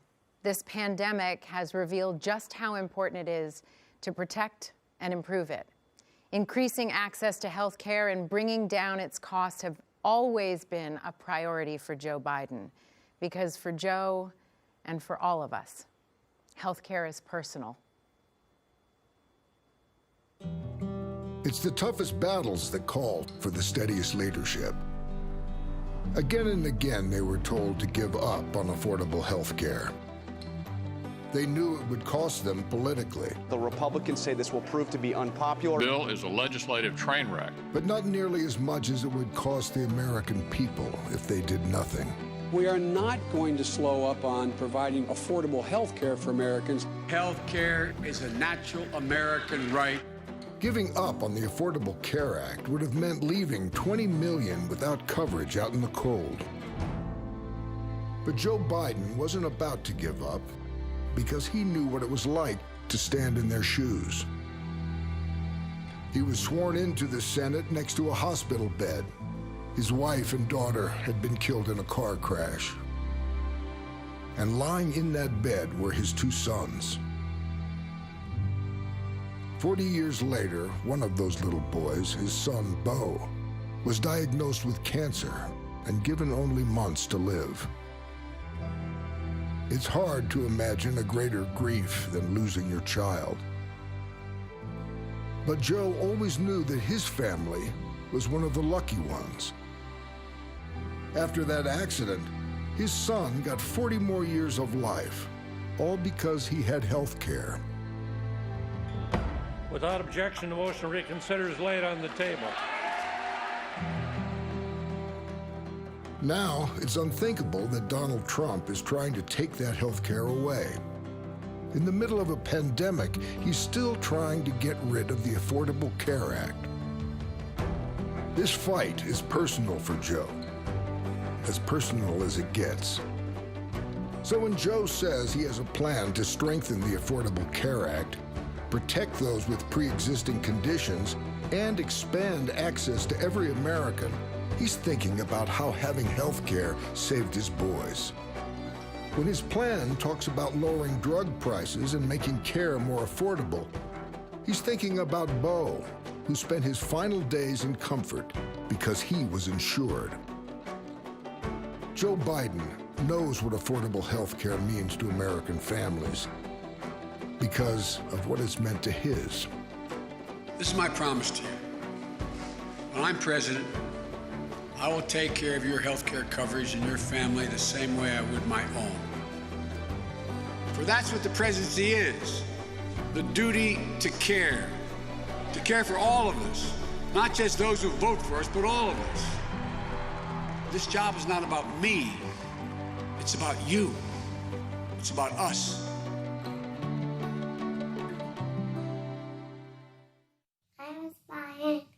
How are you, you handsome boy? He was born in 15 and with a heart condition, known as transposition of the greater arteries, and ended up requiring a transplant. And thankfully, the ACA had already taken effect. But now that's something that we think about all the time, especially with his coverage, the potential of coverage maxes, and his initial hospital stay was over $3 million that was billed back to the insurance. I remember thinking as Bo lay dying in bed, and we'd lie in bed with him, his brother and I and his sister, and thinking to myself, what in God's name would I do if the doctor walked in and said, I'm sorry, you've outrun your insurance, you've reached your cap, suffer the last few months of your life on your own. I came from a part of the country, rural Missouri, where basically everybody was a Republican and I was a Republican. And I lost my voice. And we put off going to the doctor because we didn't have health insurance.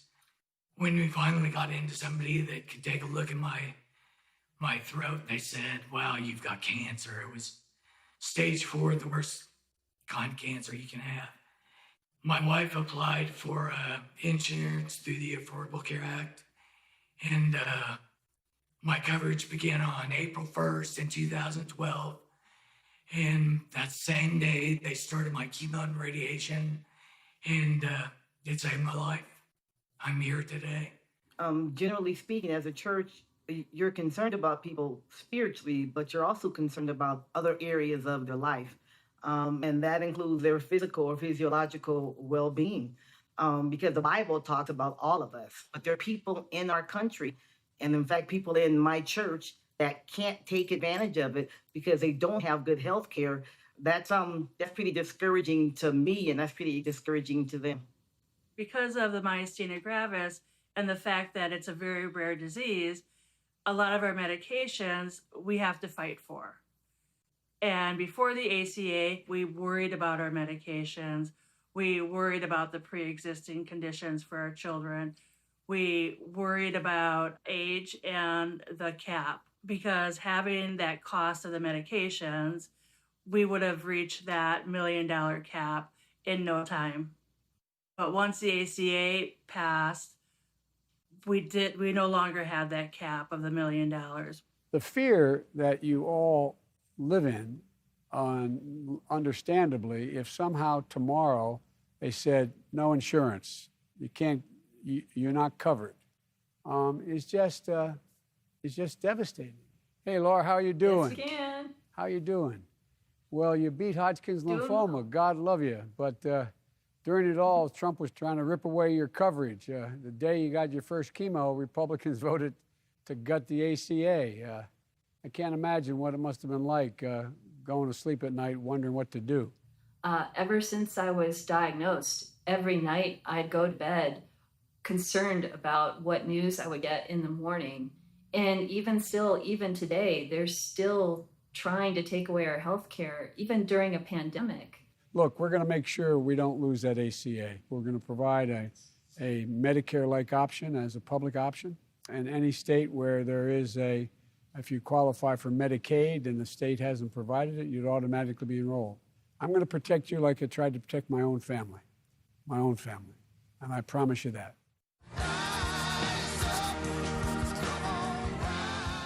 I met Joe last year at a campaign event to thank him for being so involved in the battle to cure cancer. Indeed, I have what's been diagnosed as terminal cancer.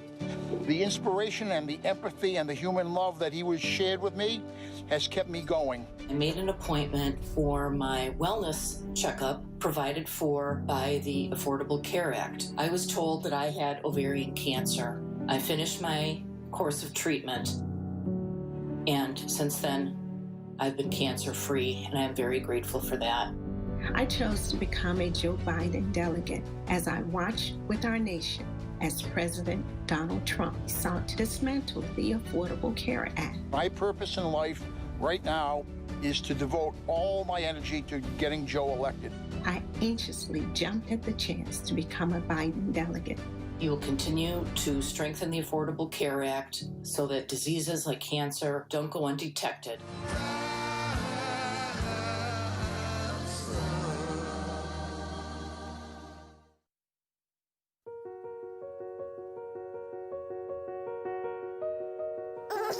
Hey Carl, it's me, Dad. By the time you're watching this, you will have grown up to be strong and courageous, but I don't know how much longer I'll be around for you. I was diagnosed with ALS today, which is a deadly, debilitating disease. After I was diagnosed, the president passed a tax bill that put my health care at risk.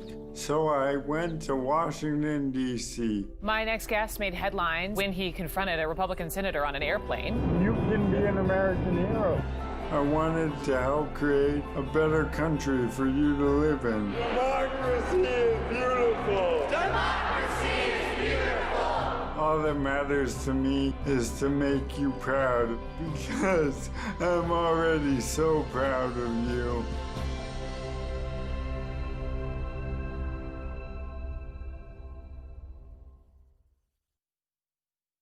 Hello America. My name is Audie Barkin, and I am speaking to you through this computer voice because I have been paralyzed by a mysterious illness called ALS. Like so many of you, I have experienced the ways our healthcare system is fundamentally broken. Enormous costs, denied claims, dehumanizing treatment when we are most in need. Since my shocking diagnosis, I have traveled the country meeting countless patients like me, demanding more of our representatives and our democracy. Today, we are witnessing the tragic consequences of our failing healthcare system. In the midst of a pandemic, nearly 100 million Americans do not have sufficient health insurance. And even good insurance does not cover essential needs like long-term care. Our loved ones are dying in unsafe nursing homes, our nurses are overwhelmed and unprotected, and our essential workers are treated as dispensable. We live in the richest country in history, and yet we do not guarantee this most basic human right. Everyone living in America should get the health care they need, regardless of their employment status or ability to pay. Even during this terrible crisis, Donald Trump and Republican politicians are trying to take away millions of people's health insurance. With the existential threat of another 4 years of this president, we all have a profound obligation to act. Not only to vote, but to make sure that our friends, family, and neighbors vote as well. We must elect Joe Biden. Each of us must be a hero for our communities, for our country, and then, with a compassionate and intelligent president, we must act together and put on his desk a bill that guarantees us all the health care we deserve. Text VOTE to 30330 to learn how to vote safely. Because our lives depend on it. Politics and elections can seem like these faraway things that one person doesn't have the power to change. But what's happening in our country right now makes it clear how personal politics are. I've discovered that when I get informed and participate, my fear gets smaller. Voting is a big part of that. So knowing the change you want, vote for the leaders you think will make it happen.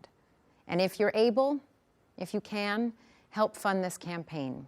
Please go to joebiden.com and chip in whatever you can. With leaders like Joe Biden and Kamala Harris, we can build back better here at home and once again strengthen our nation's security and standing in the world.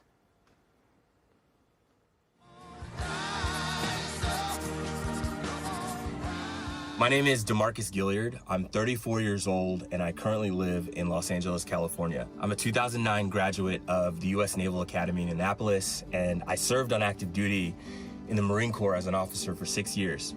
I took an oath to support, uphold, and defend the Constitution of the United States of America, and I know that Joe Biden, in his years of public service, took a similar oath, and he understands the sacrifice of the men and women in uniform who are overseas right now fighting for the ideals of this nation, that liberty and justice can be extended to all people. I know that Joe Biden understands that at his core. I trust him to lead us on day one into a greater future. There's nothing more important for me right now than making sure that we restore the soul of our nation. And I think that Joe Biden is the best person to do that. So, thanks, Joe.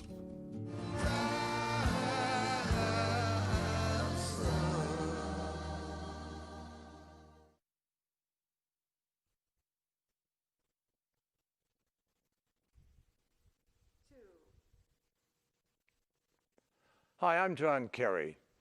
For the 8 years of the Obama-Biden administration, we led by example. We eliminated the threat of an Iran with a nuclear weapon. We built a 68-nation coalition to destroy ISIS. We forged a 195-nation agreement to attack climate change. We stopped Ebola before it became a pandemic. Donald Trump inherited a growing economy and a more peaceful world. And like everything else he inherited, he bankrupted it.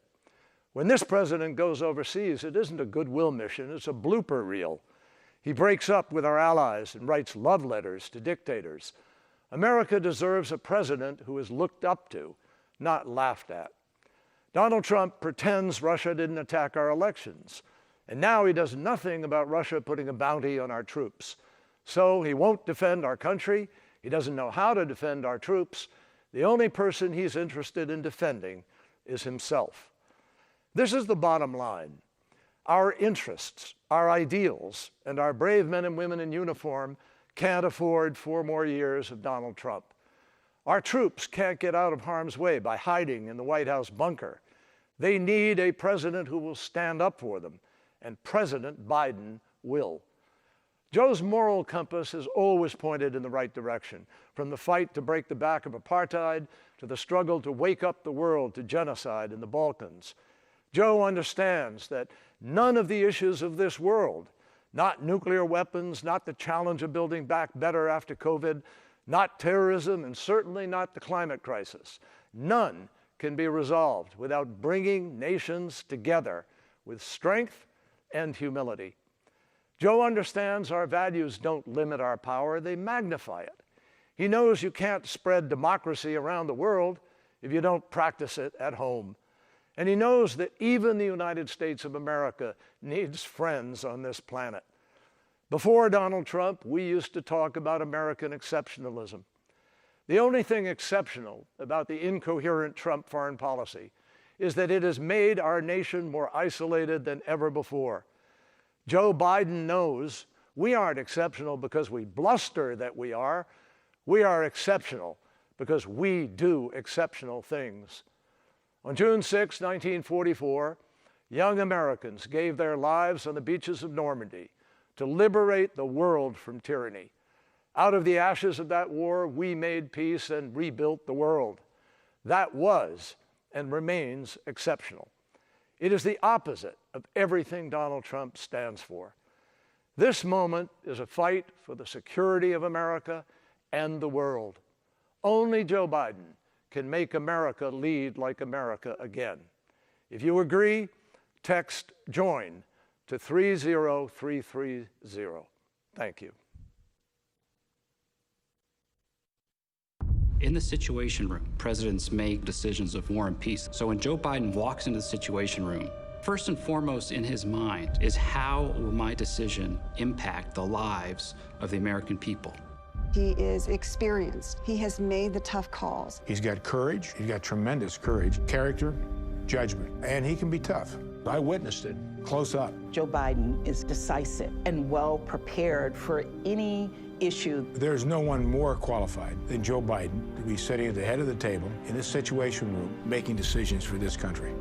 Having sent his son to war, I don't think anyone can be more ready than Vice President Biden. He knows exactly what's at stake when he sends our troops overseas. Biden understands how important it is to have allies standing together with us. They are force multipliers. Joe Biden has a unique ability to connect with people. He knows the leaders, and he's dealt with them for years, knows what makes them tick. They trust him, they trust his judgment, and they know that his word is good.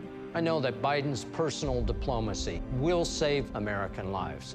To build these relationships takes decades, and to tear them down, all it takes is a tweet. Thanks to Donald Trump, our adversaries are stronger and bolder. Donald Trump has had a love fest with dictators, including China and Russia. He hasn't been standing up to them at all. I served in the United States Air Force for 36 years. I've led space squadrons, nuclear missile squadrons, and I never thought I would have a president who is a danger to national security. President Trump has degraded and debased the presidency and our country in the eyes of the world. The Russians offered bounties on U.S. soldiers. I was shocked when I read that. But the president didn't even ask Vladimir Putin about it. That's un-American. There's something wrong with that. I mean, that's a dereliction of duty. You're failing the troops. You're failing this country. The first thing a president needs to do is find out what the facts are. This president doesn't care about facts. Biden cares about the safety and welfare of American servicemen and women. Our military had a policy to maintain our presence in Syria. We actually came to the aid of the Kurds against ISIS, and we helped stop the advance. President Trump told us to simply abandon the Kurds. It's shameful. Joe Biden will be strong against dictators. I've heard him on the phone with some pretty tough characters. You know, you talk about Joe Biden's empathy, his decency, but Joe Biden is tough as nails, and everybody knows it. He will do the right thing, no matter the political cost. I've served for 2 Republican presidents and 1 Democratic president. I have seen the Trump administration make decisions without any thought, without any preparation, that have massive life and death consequences. At one of the most defining times in the history of the world, Joe Biden is uniquely qualified to be president of the United States. If you want a strong America, you want Joe Biden. Hi, I'm former Secretary of State Colin Powell. 100 years ago, a young immigrant left a dirt farm in Jamaica and set out for America. 3 years later, a ship pulled into New York Harbor, and a young Jamaican woman gazed up at the Statue of Liberty for the first time. They became my parents, and they inspired me to finish college and join the Army. This began a journey of service that would take me from basic training to combat in Vietnam, up the ranks to serve as Chairman of the Joint Chiefs of Staff and Secretary of State. The values I learned growing up in the South Bronx and serving in uniform were the same values that Joe Biden's parents instilled in him in Scranton, Pennsylvania. I support Joe Biden for the presidency of the United States because those values still define him, and we need to restore those values to the White House. Our country needs a commander-in-chief who takes care of our troops in the same way he would his own family. For Joe Biden, that doesn't need teaching. It comes from the experience he shares with millions of military families, sending his beloved son off to war and praying to God he would come home safe. Joe Biden will be a president we will all be proud to salute. With Joe Biden in the White House, you will never doubt that he will stand with our friends and stand up to our adversaries, never the other way around. He will trust our diplomats and our intelligence community, not the flattery of dictators and despots. He will make it his job to know when anyone dares to threaten us. He will stand up to our adversaries with strength and experience. They will know he means business. I support Joe Biden because beginning on day one, he will restore Americans' leadership and our moral authority. He'll be a president who knows that America is strongest when, as he has said, we lead both by the power of our example and the example of our power. He will restore America's leadership in the world and restore the alliances we need to address the dangers that threaten our nation, from climate change to nuclear proliferation. Today, we are a country divided, and we have a president doing everything in his power to make it that way and keep us that way. What a difference it will make to have a president who unites us, who restores our strength and our soul. I still believe that in our hearts, we are the same America that brought my parents to our shores, an America that inspires freedom around the world. That's the America Joe Biden will lead as our next president. Thank you very much. It was a friendship that shouldn't have worked. John, a former Navy pilot just released from a North Vietnamese prison. Joe, a young senator from Delaware. Legislative assistance.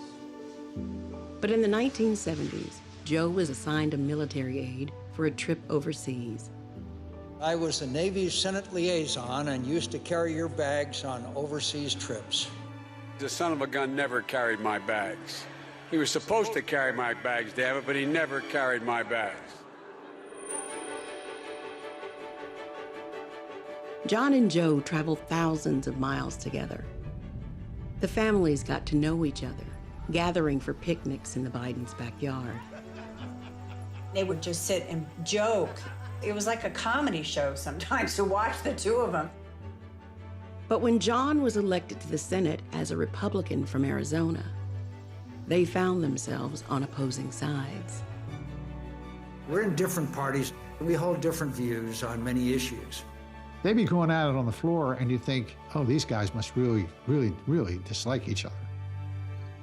And they'd be having dinner that night together. Senator Biden had great respect for the institution of the Senate. He built relationships that were cordial, that were personal. We've always been willing, when we thought the other guy was right, cross the aisle and lock arms. It's good for the country. It takes trust to get things done in a divided government. And I think with Joe Biden, his colleagues knew that your points were equally valid to him. Even if a deal seemed out of reach, it was always Joe who tried to cross the aisle. He was like a natural for that. He just had an ability to find the common ground, but never give up your principles. For 3 decades, Joe was able to move his colleagues and find a way forward. On violence against women, banning chemical weapons, assault weapons, and controlling nuclear arms. It was a style of legislating and leadership that you don't find much anymore. And when millions of Americans were faced with losing their health insurance, it was Joe's friend who saved Obamacare by crossing the aisle. McCain casts his vote with a thumbs down. John and I have been given several awards about bipartisanship. We don't understand why you should get an award for bipartisanship. Thank you for your example. I'm proud to remain the same good guy that you were when you first got here. Most of all, for your friendship. My life and the lives of many have been enriched by it.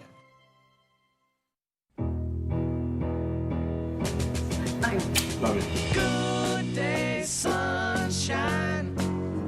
Good day, sunshine. I have a rule that I never think of anything negative when I'm running. When I set my mind to something, I find a way to get it done. She is so damn tough and loyal. When I met Jill, I knew. My brother said, there's this woman, you'll really like her, Joe. So I gave her a call, and she had a date that night. You said, do you think you could break your date? Oh, that's right. And what'd you do? Well, I called and told the guy that I had a friend in from out of town and went out with Joe. I was 30, and I was a senator, and I was a widower. Several years earlier, a tractor trailer broadsided my Wife and 3 children. My wife was killed, my daughter was killed. I wasn't big on the whole date scene thing. But when I met Jill, I fell in love with her when I saw her.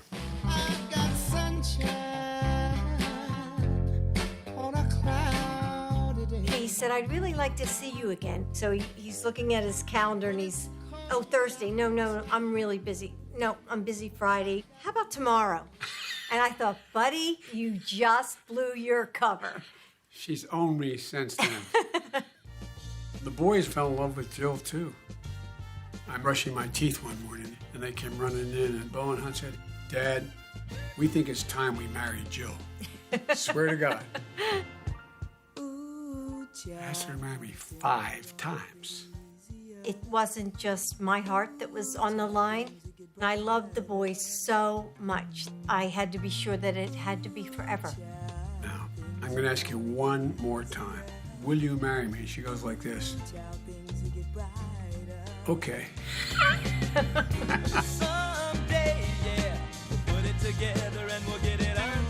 She put us back together. She gave me back my life. She gave us back a family. We were raised with the same values. I grew up in Willow Grove, Pennsylvania, right outside of Philly. My mom was English, Scottish, and my dad was Italian. My grandmother made the homemade noodles that would hang, and she'd be drying her noodles. They were a very close family. She's the eldest of 5 girls. She's kind of like the godmother of all of us. I think we've all seen the feistiness in her. There was a bully in my school. She marched up the street and knocked on his door. And I punched him right in the face. My father fought in World War II. He was a signalman in the Navy, and he was very patriotic. He would take us to watch the Blue Angels, and he was so proud. We worshiped our mother. I can picture her so well, reading for hours. She just loved to read, and that had a great influence on me. I went to college at the University of Delaware. Then I taught in the high schools. I got up every single day so excited to go teach. When I married Joe, I took off time to establish myself as the boys' mom. We don't use the term stepmother. Bo and Hunt said, no, we have a mom and a mommy. Our mommy died. This is our mom. And then along came Ashley. And our family was complete. Yep. Mm-hmm. When I was growing up, Mom was fun. The headbutting started when I was a teenager. There was some conflicts. She dealt with it by taking up running. She started to basically run marathons. I never, ever doubted that anything she set her mind to, she could do.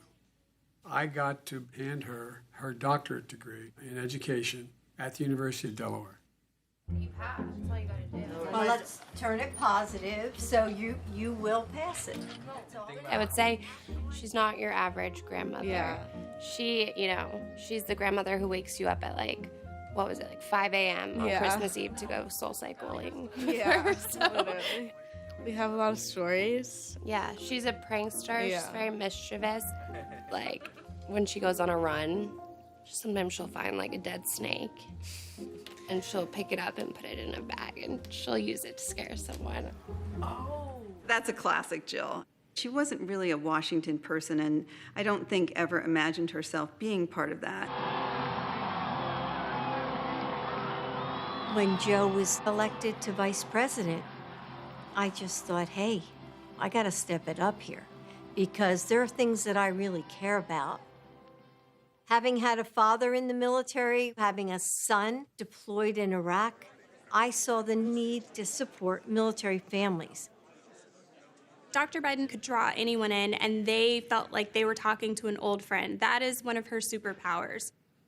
When she was second lady, Jill told me that she would like to continue teaching at community college. And I said, that's insane. You cannot possibly do that. And I said, I know I can do both jobs. I never saw her on any day of the week where she wasn't carrying a huge stack of papers to grade. As second lady, she was teaching full-time for 8 years, 15 credits a semester. These were students who wanted to be in your classroom. And I saw their tenacity, and they were taking care of children, just like I had done. She gave 100% from her energy to the students. She's a great teacher. Teaching is not what Jill does, it's who she is. Jill just simply cares. She cares about other people. When Bo was diagnosed with brain cancer, nobody knew what we were going through. The Secret Service, you know, they're not supposed to react to your life or what you're doing. They would whisper, I'm praying for you. Mom, it's your strength that holds this family together. And I know that you will make us whole again. You never stop grieving, ever. But you do have to find purpose. Please welcome my husband, Joe Biden. Running for president is too tough to not be together. The future First Lady of the United States. That's right. There you go. If Dr. Biden is our First Lady, the country will be getting one of the best humans that we have. She has been through some really tough things in her own life, and she knows how hard it can be. The American people in their heart know that she fight like hell for them. We all need community. We need to depend on others for our strength. All American families, we all need each other.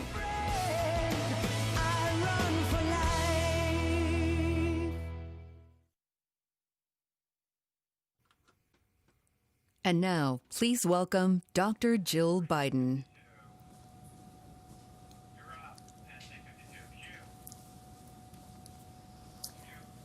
I have always loved the sounds of a classroom, the quiet that sparks with possibility just before students shuffle in, the murmur of ideas bouncing back and forth as we explore the world together, the laughter and tiny moments of surprise you find in materials you've taught 1,000,000 times. When I taught English here at Brandywine High School, I would spend my summer preparing for the school year about to start, filled with anticipation.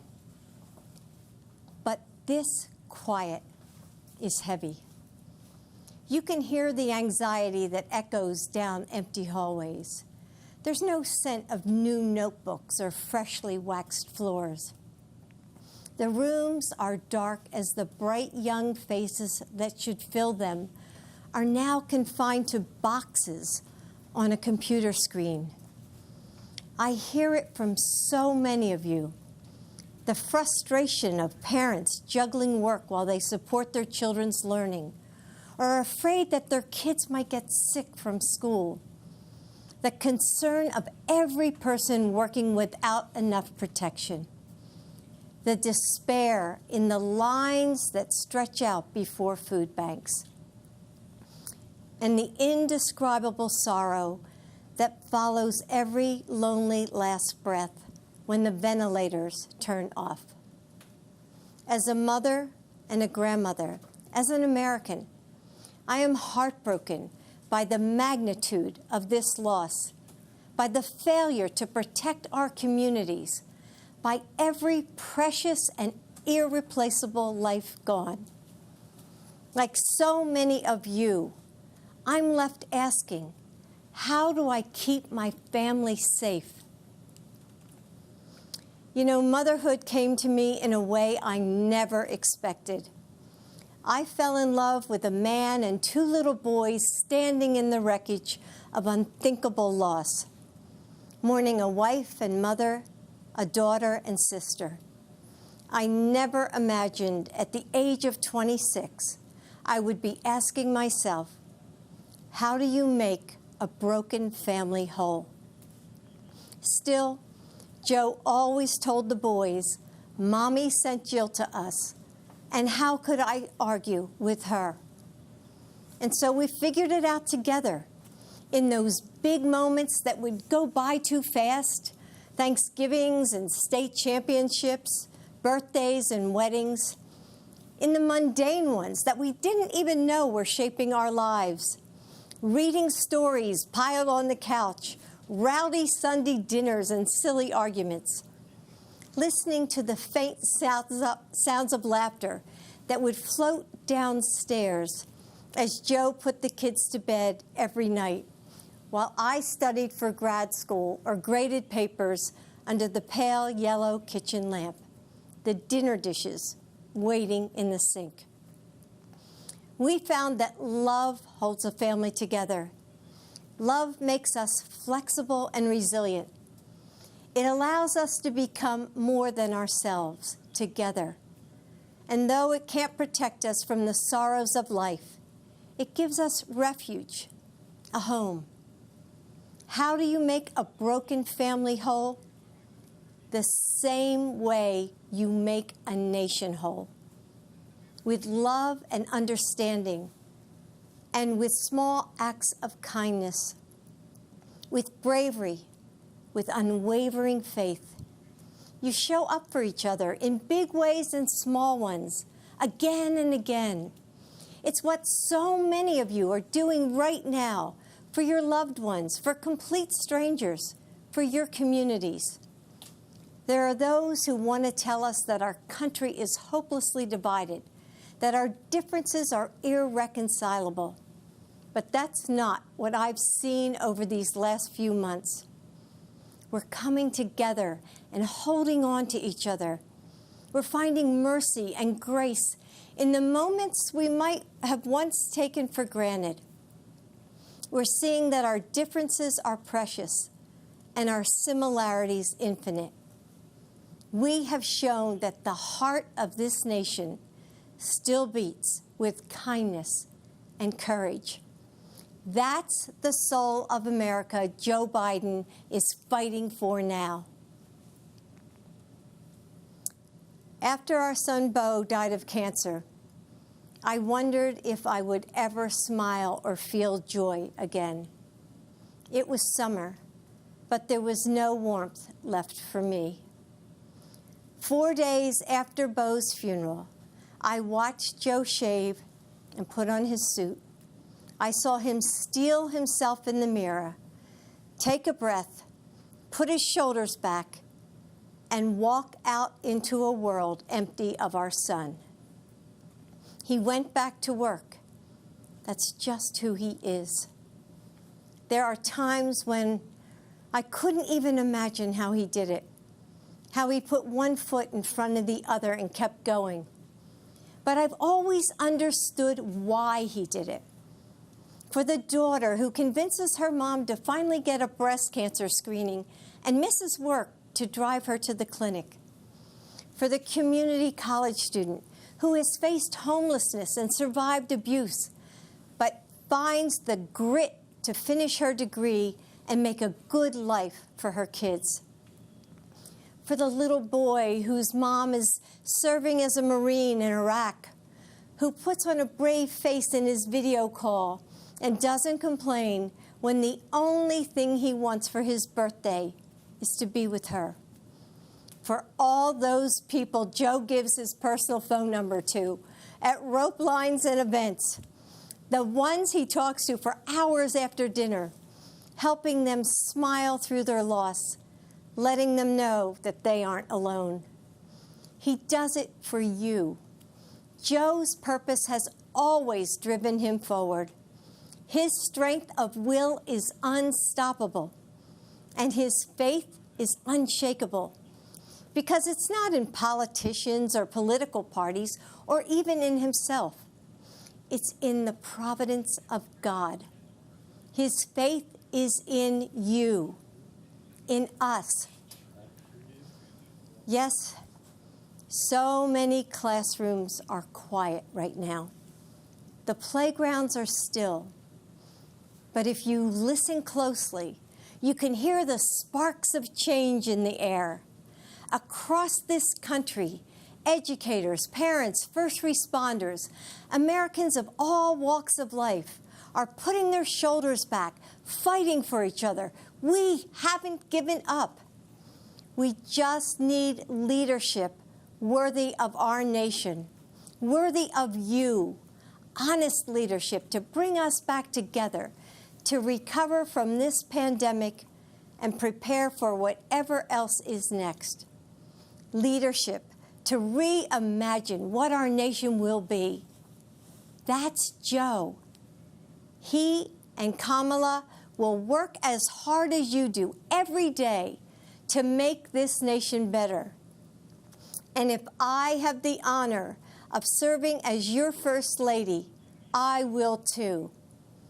And with Joe as president, these classrooms will ring out with laughter and possibility once again. The burdens we carry are heavy, and we need someone with strong shoulders. I know that if we entrust this nation to Joe, he will do for your family what he did for ours. Bring us together and make us whole. Carry us forward in our time of need. Keep the promise of America for all of us. Great job. God, I love it. How are you? Hey, everyone. I'm Jill Biden's husband. As you heard tonight, excuse me, you can see why she's the love of my life, the rock of our family. She never gives herself much credit, but the truth is, she's the strongest person I know. She's a backbone like a ramrod. She loves fiercely, cares deeply. Nothing stops her when she sets her mind into getting something right. And you know, for all of you out there across the country, just think of your favorite educator who gave you the confidence to believe in yourself. That's the kind of First Lady this Jill Biden will be. God love you. So go to joebiden.com to join our campaign. Thank you all for watching. I'll see you soon. Thank you. Child, things will get brighter. Ooh, child, things are gonna get easier. Ooh, child, things will get brighter. Someday, yeah, we'll put it together and we'll get it undone. Someday, when your head is much lighter. Someday, yeah, we'll walk in the rays of a beautiful sun. Thank you so much for being a part of this night. As Dr. Biden just reminded us, Joe is a steady and experienced leader who can bring us together and help us heal, who will support us in getting better. Remember, we bend the arc of justice if we participate, if we vote. This moment isn't beyond you, it's up to you. Tomorrow night, we'll meet Joe Biden's choice for Vice President, Kamala Harris, and learn more about their vision for the future of our country. And we'll also hear from Senator Elizabeth Warren and President Barack Obama, plus performances from Billie Eilish and Jennifer Hudson. And now, with his song Never Break, here's John Legend.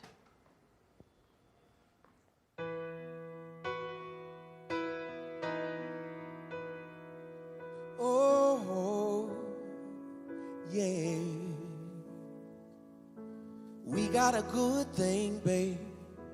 Whenever life is hard, we'll never lose our way, 'cause we both know who we are. Who knows about tomorrow? We don't know what's in the stars. I just know I'll always follow the light in your heart. So I'm not worried about us, and I've never been. We know how the story ends. We will never break. We will never break. Build on a foundation strong enough to stay. We will never break. As the water rises and the mountains shake, our love will remain.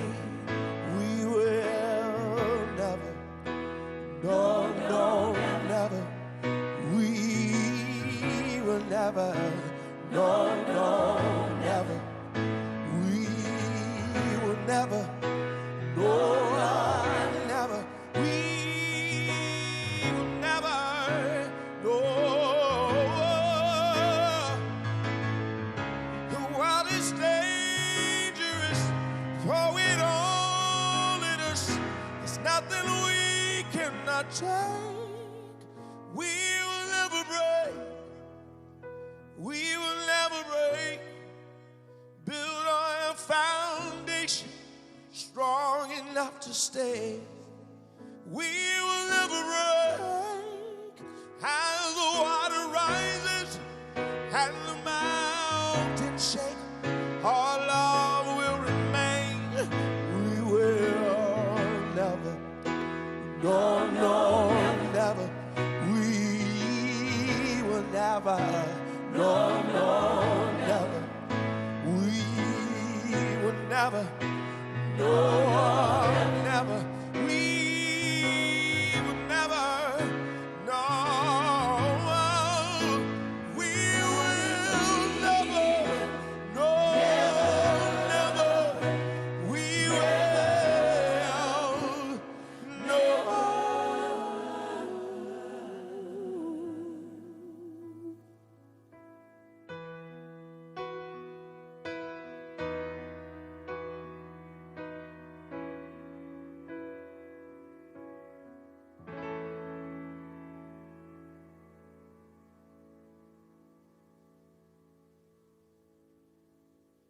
Tonight is all about leadership.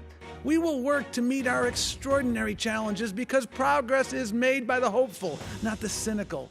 And we will do that work together because movements are built by the many, not the few. Faced with a president of cowardice, Joe Biden is a man of proven courage. He will restore our moral compass by confronting our challenges, not by hiding from them or undermining our elections to keep his job. We need a president who respects our laws and the privilege of public service, who reflects our values and cares about our people. In this job interview, the difference is stark. You know what Donald Trump will do with 4 more years. Blame, bully, and belittle. And you know what Joe Biden will do. Build back better. Joe understands our values don't limit our power, they magnify it. He knows you can't spread democracy around the world if you don't practice it at home. Joe Biden will be a president we will all be proud to salute. I know that if we entrust this nation to Joe, he will do for your family what he did for ours. Bring us together and make us whole. Carry us forward in our time of need. Keep the promise of America for all of us.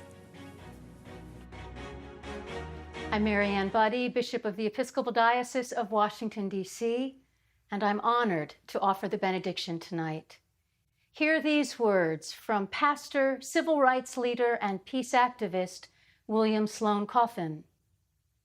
May God give you the grace never to sell yourselves short, grace to do something big for something good, grace to remember that the world is too dangerous now for anything but truth, and too small for anything but love. And now may the blessing of God, the source of all goodness, truth, and love, inspire you, inspire us all to realize Dr. King's dream of the beloved community, Congressman Lewis's dream of a just society, President Lincoln's dream of a more perfect union in this country, in our time. Amen.